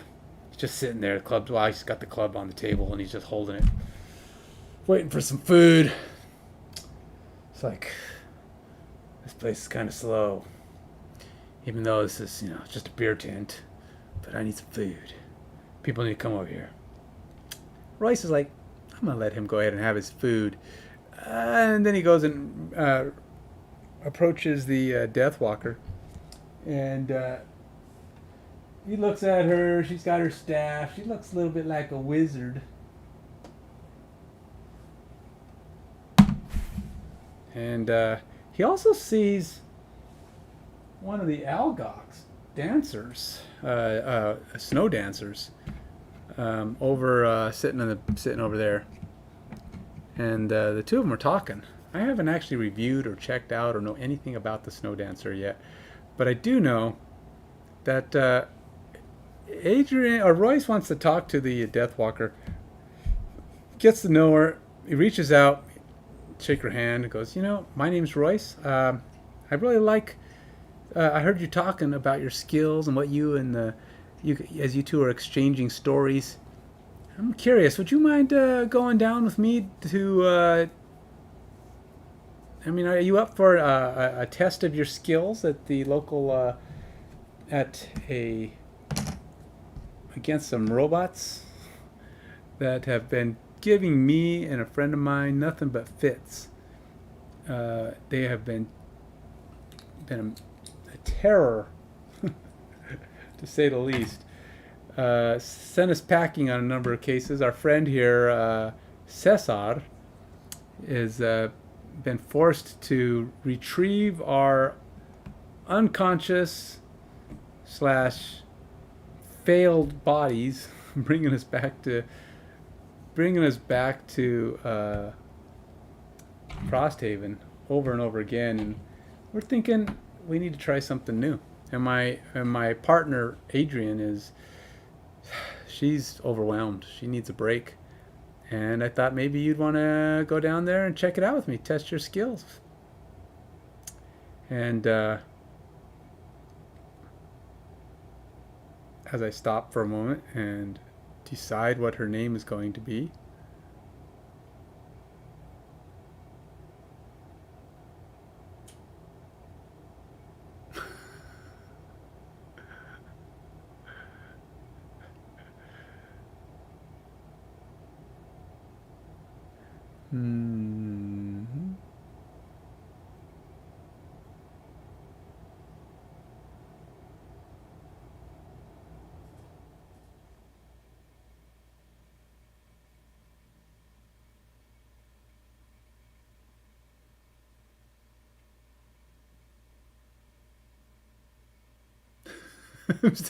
I'm just staring off in his face. My brain is coming up with names, and I got to decide.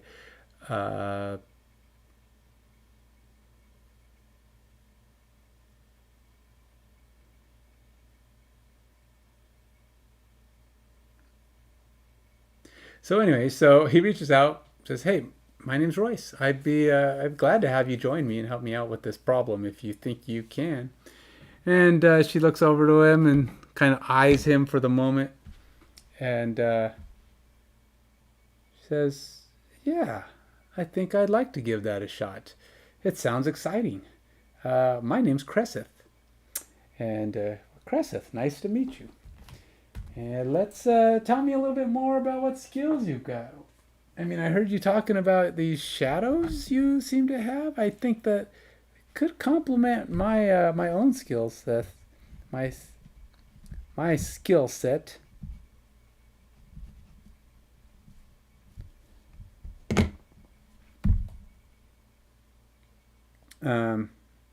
Very well, and I'd be glad to see if we can coordinate our trip down there. And if we can work that out, that would be awesome. So anyway, Cressif is our new partner.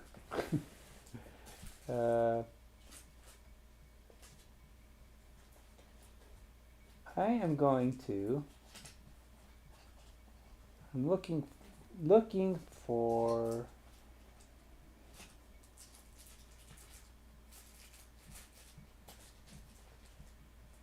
Cressif to have her own set of sleeves. I don't want to be Pokemon. I'm sorry. For all I like of Pokemon. Good history with Pokemon. We'll just go with gold sleeves. Cressif, the Deathwalker.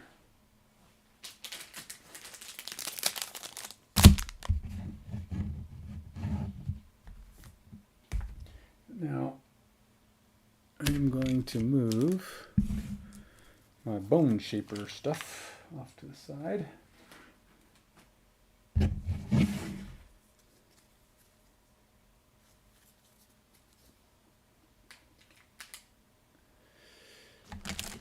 It's kind of interesting though. You don't want to have too many characters going. Really, I think it comes down to you're allowed to have 4 decks in progress at any given time. And that's because if you have more than 4, you don't have any decks for them. You only got 4 starter decks. And those decks slowly get mangled. So as these guys level up, they're going to start mangling decks. You know, putting their own skills and stuff inside of them. So it's like there's 4 decks for 4 characters. And if you need more than that, you either got to get more cards from somewhere else, or you got to retire somebody, or reject them. Or the other option is you can just put aside the custom cards in a deck, and then have the other characters, you know, just use whatever.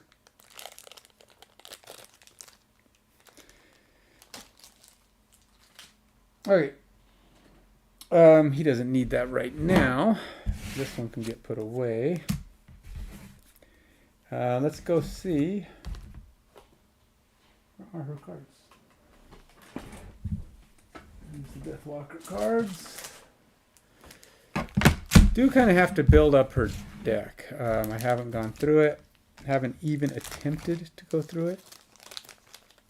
I did pull out her available cards, which just means she's only available number 1. These are her level 1 cards with 3 X's. That's all it is.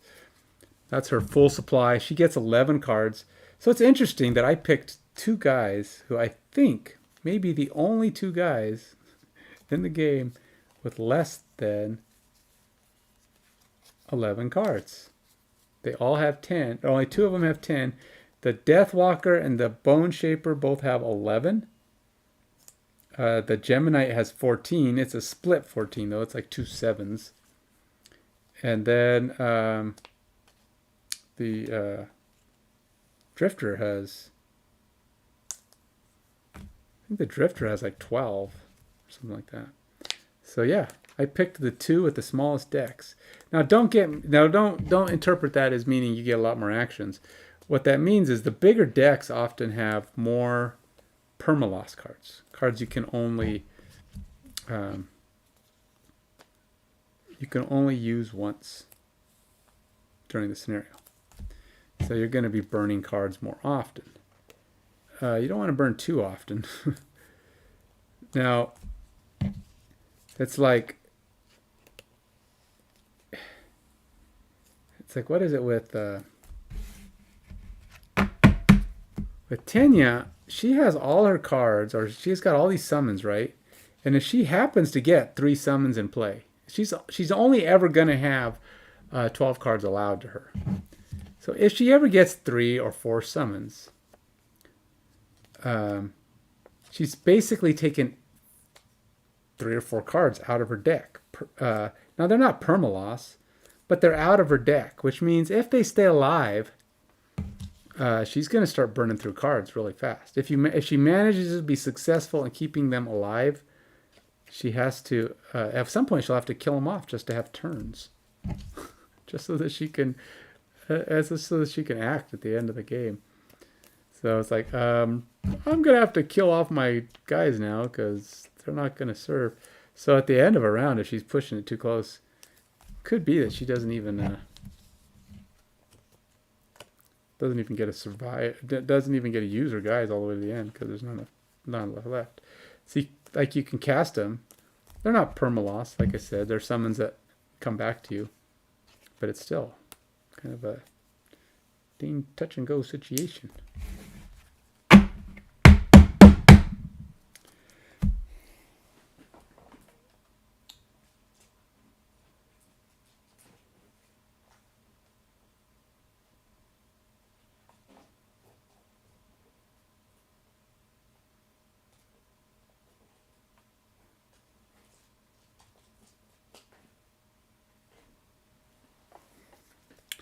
One, 2, 3, 4, 5, 6, 7. I'll take an 8th one just for good measure.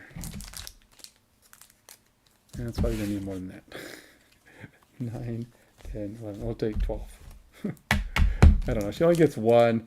It's 1 per level, so it's probably not going to be more than 10, really. 1, 2, 3. 5, 6, 7, 8, 9, 10. I doubt they'll get more than 10. I don't see how they would get more than 10 because they can only get to level 10. It's kind of like your maximum level. Okay.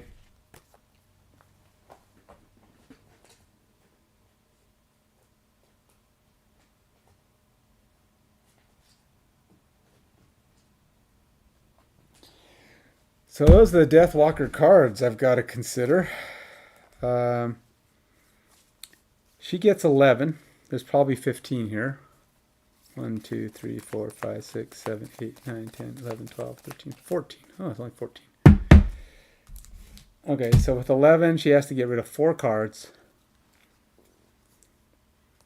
And this one's interesting because I know nothing about it other than the fact that she drops these shadow tokens everywhere. And it's going to take a couple of plays just to figure out how to do her effectively. And understanding how effective certain things are.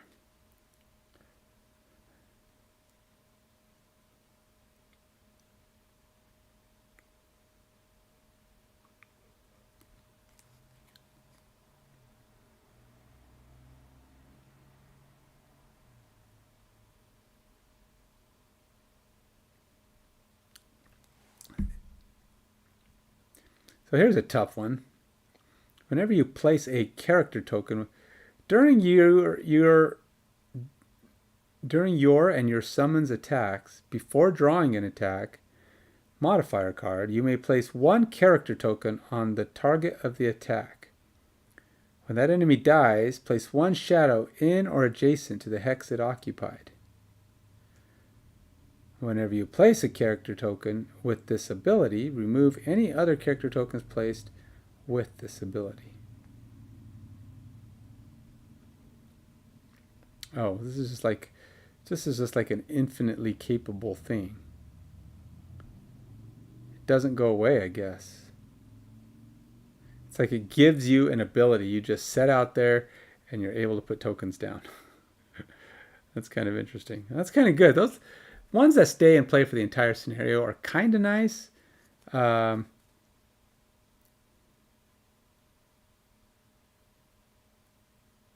It just kind of gives you a way to put a shadow token near a guy. So there's going to be a lot of stuff that's going to be tough to figure out. I do like that this one's a 5 damage. Perform the attack as if you were occupying a hex with a shadow, then remove the Dark Fog.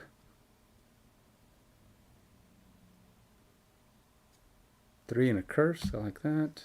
Do any of these? I gotta see. Do any of these wound? It's like, I need a wound. Wound all enemies occupying a hex with a shadow. I'll try it. Never know. Never know if I can get a hex, a shadow down. Probably should try to do this shadow beast. It's one that can come and go. I'll take a shadow beast.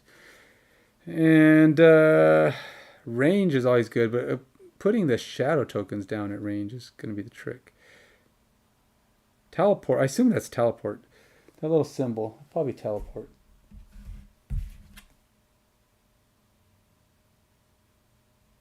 Well, it doesn't say teleport because it's not on here. I assume it's teleport. It feels like teleport. I'll look it up.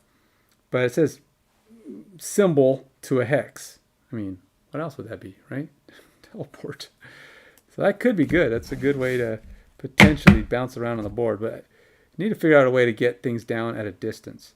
For each shadow on the map, at the start of the action, perform 3 damage attack. Perform each attack as if you were occupying the hex with the shadow. Huh.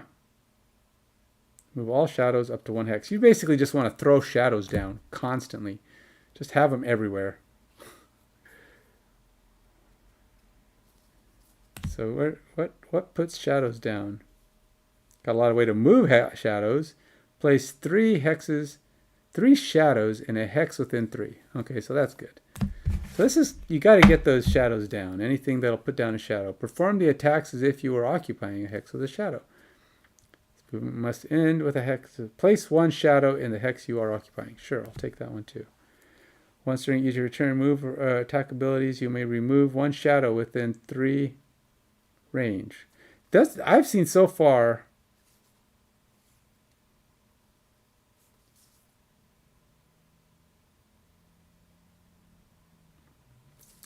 I've seen so far 1 or 2 cards to put shadows down.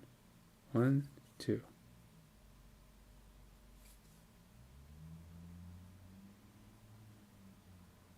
Huh. Huh?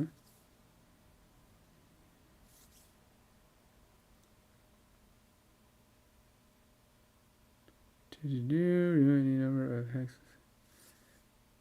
I'm not seeing. Whatever you would damage you and instead. Teleport a hex.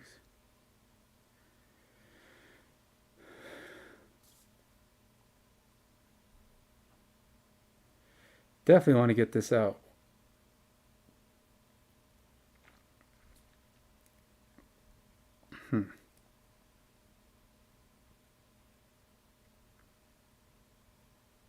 Yeah.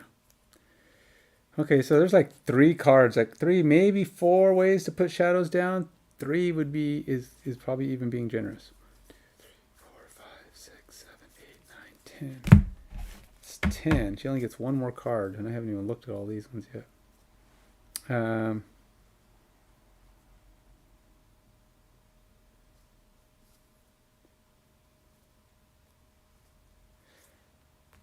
one. 1 damage all adjacent enemies. 2 damage at a range of 4. Move all hexes 2. Once during each of your moves, your move or attack abilities, you may remove 1 shadow within a range of 3 to gain 1 experience. I'm not going to worry about that right now. So really, I think I did pretty good. Heal all allies occupy. Oh, that's kind of nice. Doesn't heal herself. She's probably another one of those. She's got 6, and she too has like no. But at least she doesn't hurt herself doing everything. I mean, she's not going to start off wounded. But the only drawback is too, she's not got any friends down. So, yeah, she's going to be trying to cast these shadows and do damage, and yet she don't want to be the target of attacks. That's going to be interesting. She's going to have to summon this shadow beast constantly. Summon it, let it die. Summon it, let it die. Because she needs to keep the attention off of her. She doesn't have a lot going as far as defenses. In fact, she's quite terrible, and she has no way to heal herself. Look, I don't see a single card in here. Heal allies. Nope. Nope. Nope. Nope. Nope. Oh, whenever you would suffer damage, you may instead teleport to a hex with the shadow, remove the shadow, negate the damage, and discard the card. Oh, that's an important card. It's just, you can keep reusing that, but that's like an opportunity to stay out of trouble. It's kind of like a defensive action that you would just kind of bounce around on the board. During your and your summon's attacks before drawing. During your and your summon's attacks before drawing.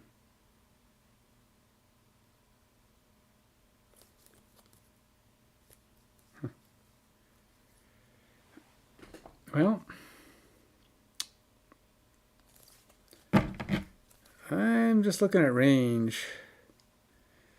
2 damage at range is nice, but I don't see any. She has nothing else. There's 2 damage. Teleport to a hex with a shadow or adjacent to a shadow. Wow.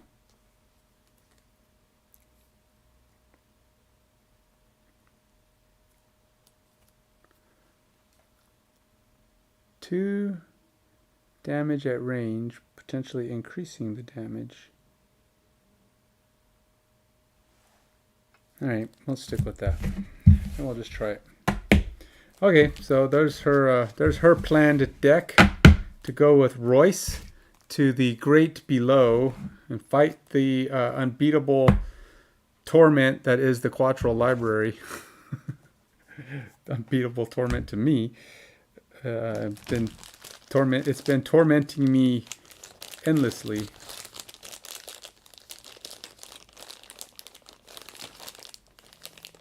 But she doesn't have many things to keep track of, so we'll see how that goes when they descend into the Great Abyss. She don't have that many shadow tokens. I mean, she's got 5, so she can get a few of them out. Then she just needs to utilize them.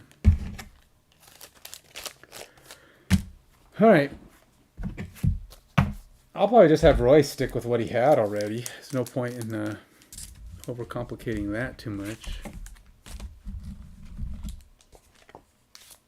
I need to get her a bag so she can track, so I can keep track of her stuff.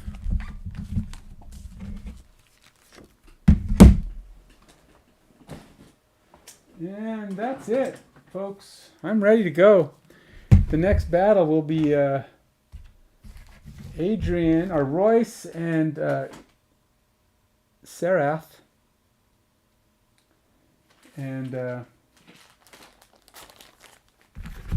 did I say Seraph? Seraph better or Cressath? I like Seraph. Seraph. What? Where have I heard that before? Did I steal that from something? Seraph? Cresseth. No, let's go with Cresseth. I like Cresseth. It sounds more original. Seraph sounds familiar. Sounds like somebody else already did that one. Cresseth has probably been stolen, been used too, but I don't recognize it from anywhere.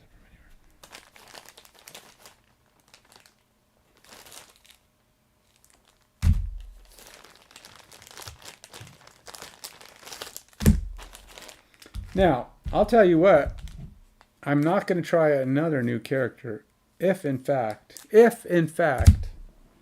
we win. We'll have our winning duo option. And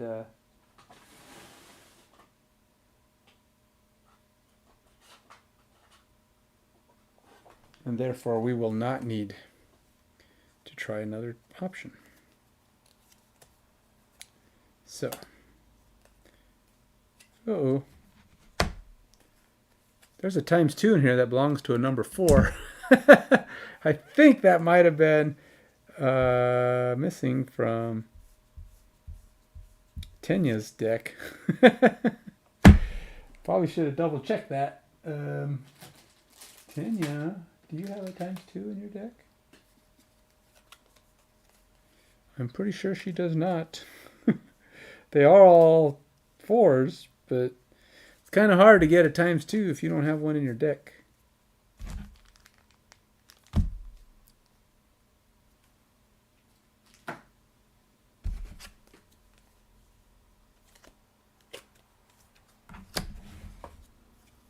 Do you have a ×2 and a null? +2, -1, null, ×2. Yep. Alright, she's got hers. She's ready to go. Get her some. So right now we've got 4 characters. I did not take the Drifter, and I know the Drifter is probably the best, most rounded character of the bunch. But I really want to try these other characters before I take on who I believe is probably the easiest character to play with.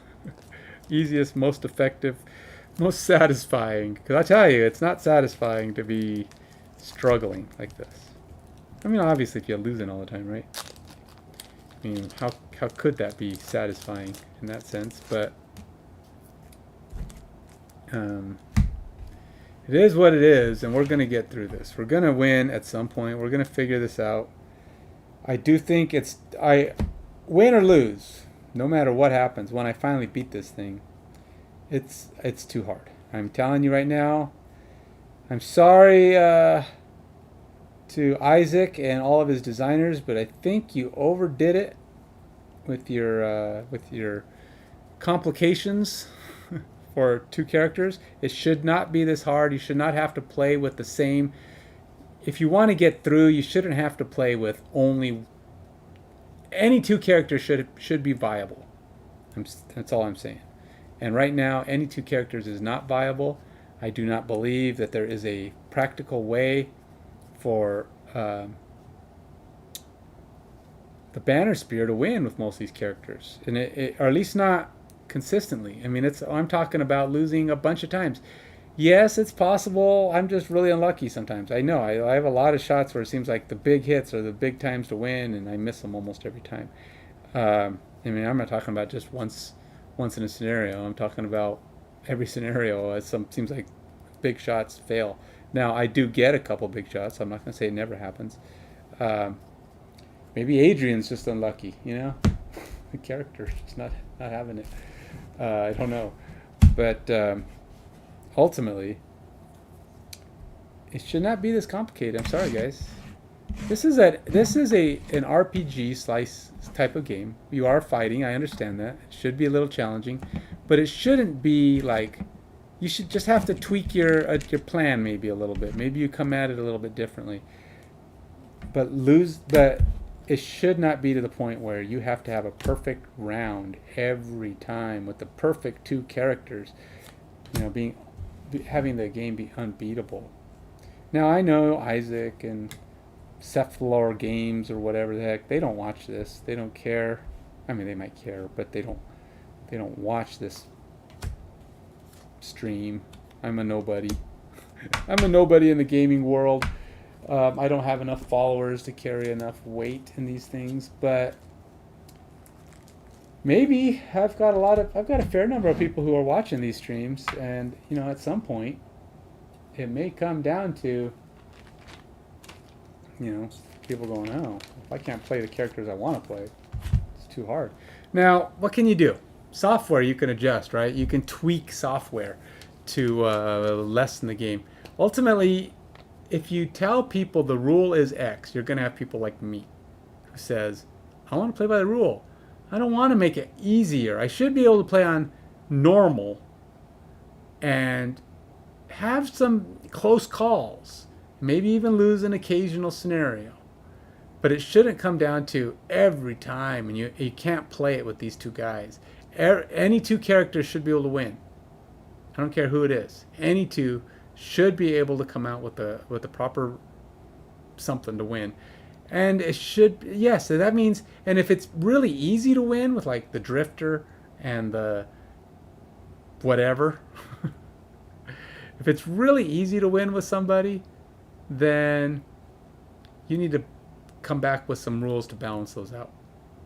I don't know how you would do that though. You know, this is a board game, right? How do you fix balance issues in a board game after the fact? You can do an errata of some kind, but then you have to change the decks. You can't do that. It's not practical. So I don't know how you'd fix it, but I'm just saying it's a flaw. It's a very bad flaw if people can't play with the characters they want to play with, no matter what characters no matter what number of characters are in the game. That's all I'm saying.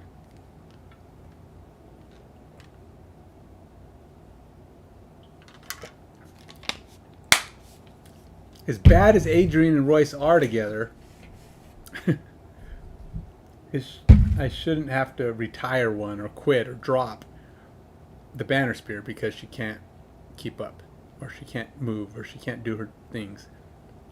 And maybe they get better. I mean, but remember, you're only getting one card per level, so yeah, you might be able to eventually filter out those ones. Because you're going to get 10 cards, you're going to get 7 or 8 levels. You'll replace them all at some point, or most of them, with cards. But that's a lot of levels. And at 1 or 2, it takes a while to get through those cards. You know, get to a point where it's viable.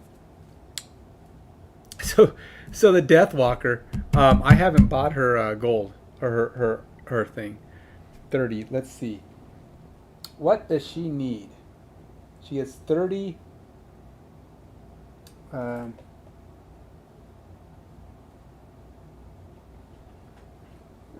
She has 30 gold, and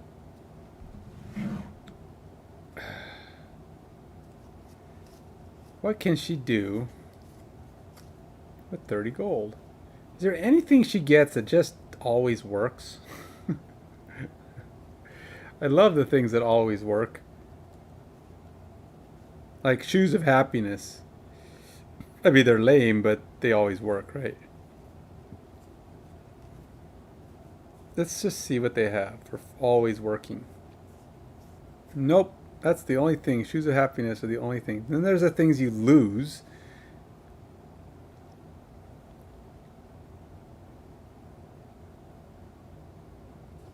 $30 gold. Wow. Is there anything she can do, like buy 2 items? During your loot ability, perform a loot 2 ability instead. It's one time though. During your turn, perform. No, she don't need wing boots. I'm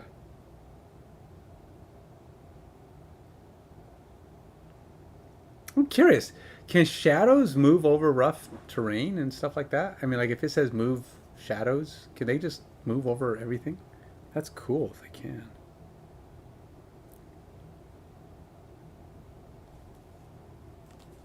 During your ranged attack ability, add pin to one attack.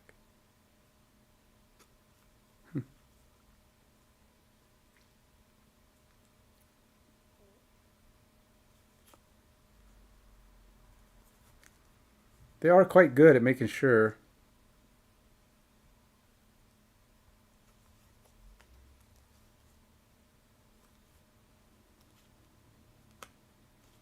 You can't get too many items.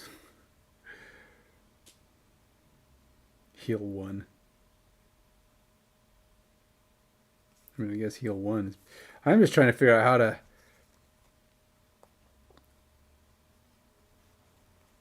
that thing costs... That's 20. When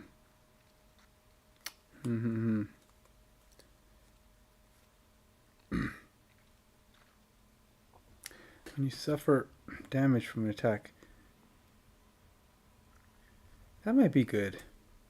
It's only a one-time thing. It's a one-time, one shield, and then she has to rest to get it back. I think the longest lasting thing on here is the Jagged Sword. You get to wound them. Now it's got a wonky wound symbol. I don't know what that is. But I think that might be her best thing. And it's, you know, she rests, she might be able to wound something else, but at least she's got it. So I'm going to have her get a Jagged Sword.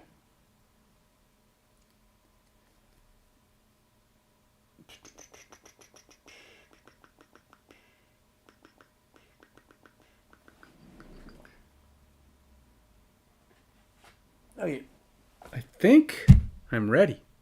I'm ready for the fight. Now, I'm not going to fight right now. I'm just getting prepped.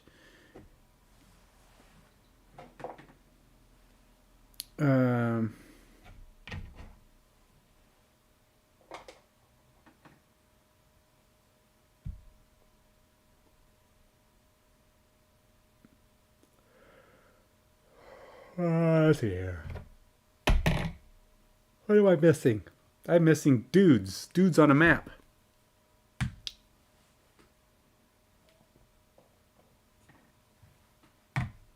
Haven't decided where they're going to start, but they're on the map.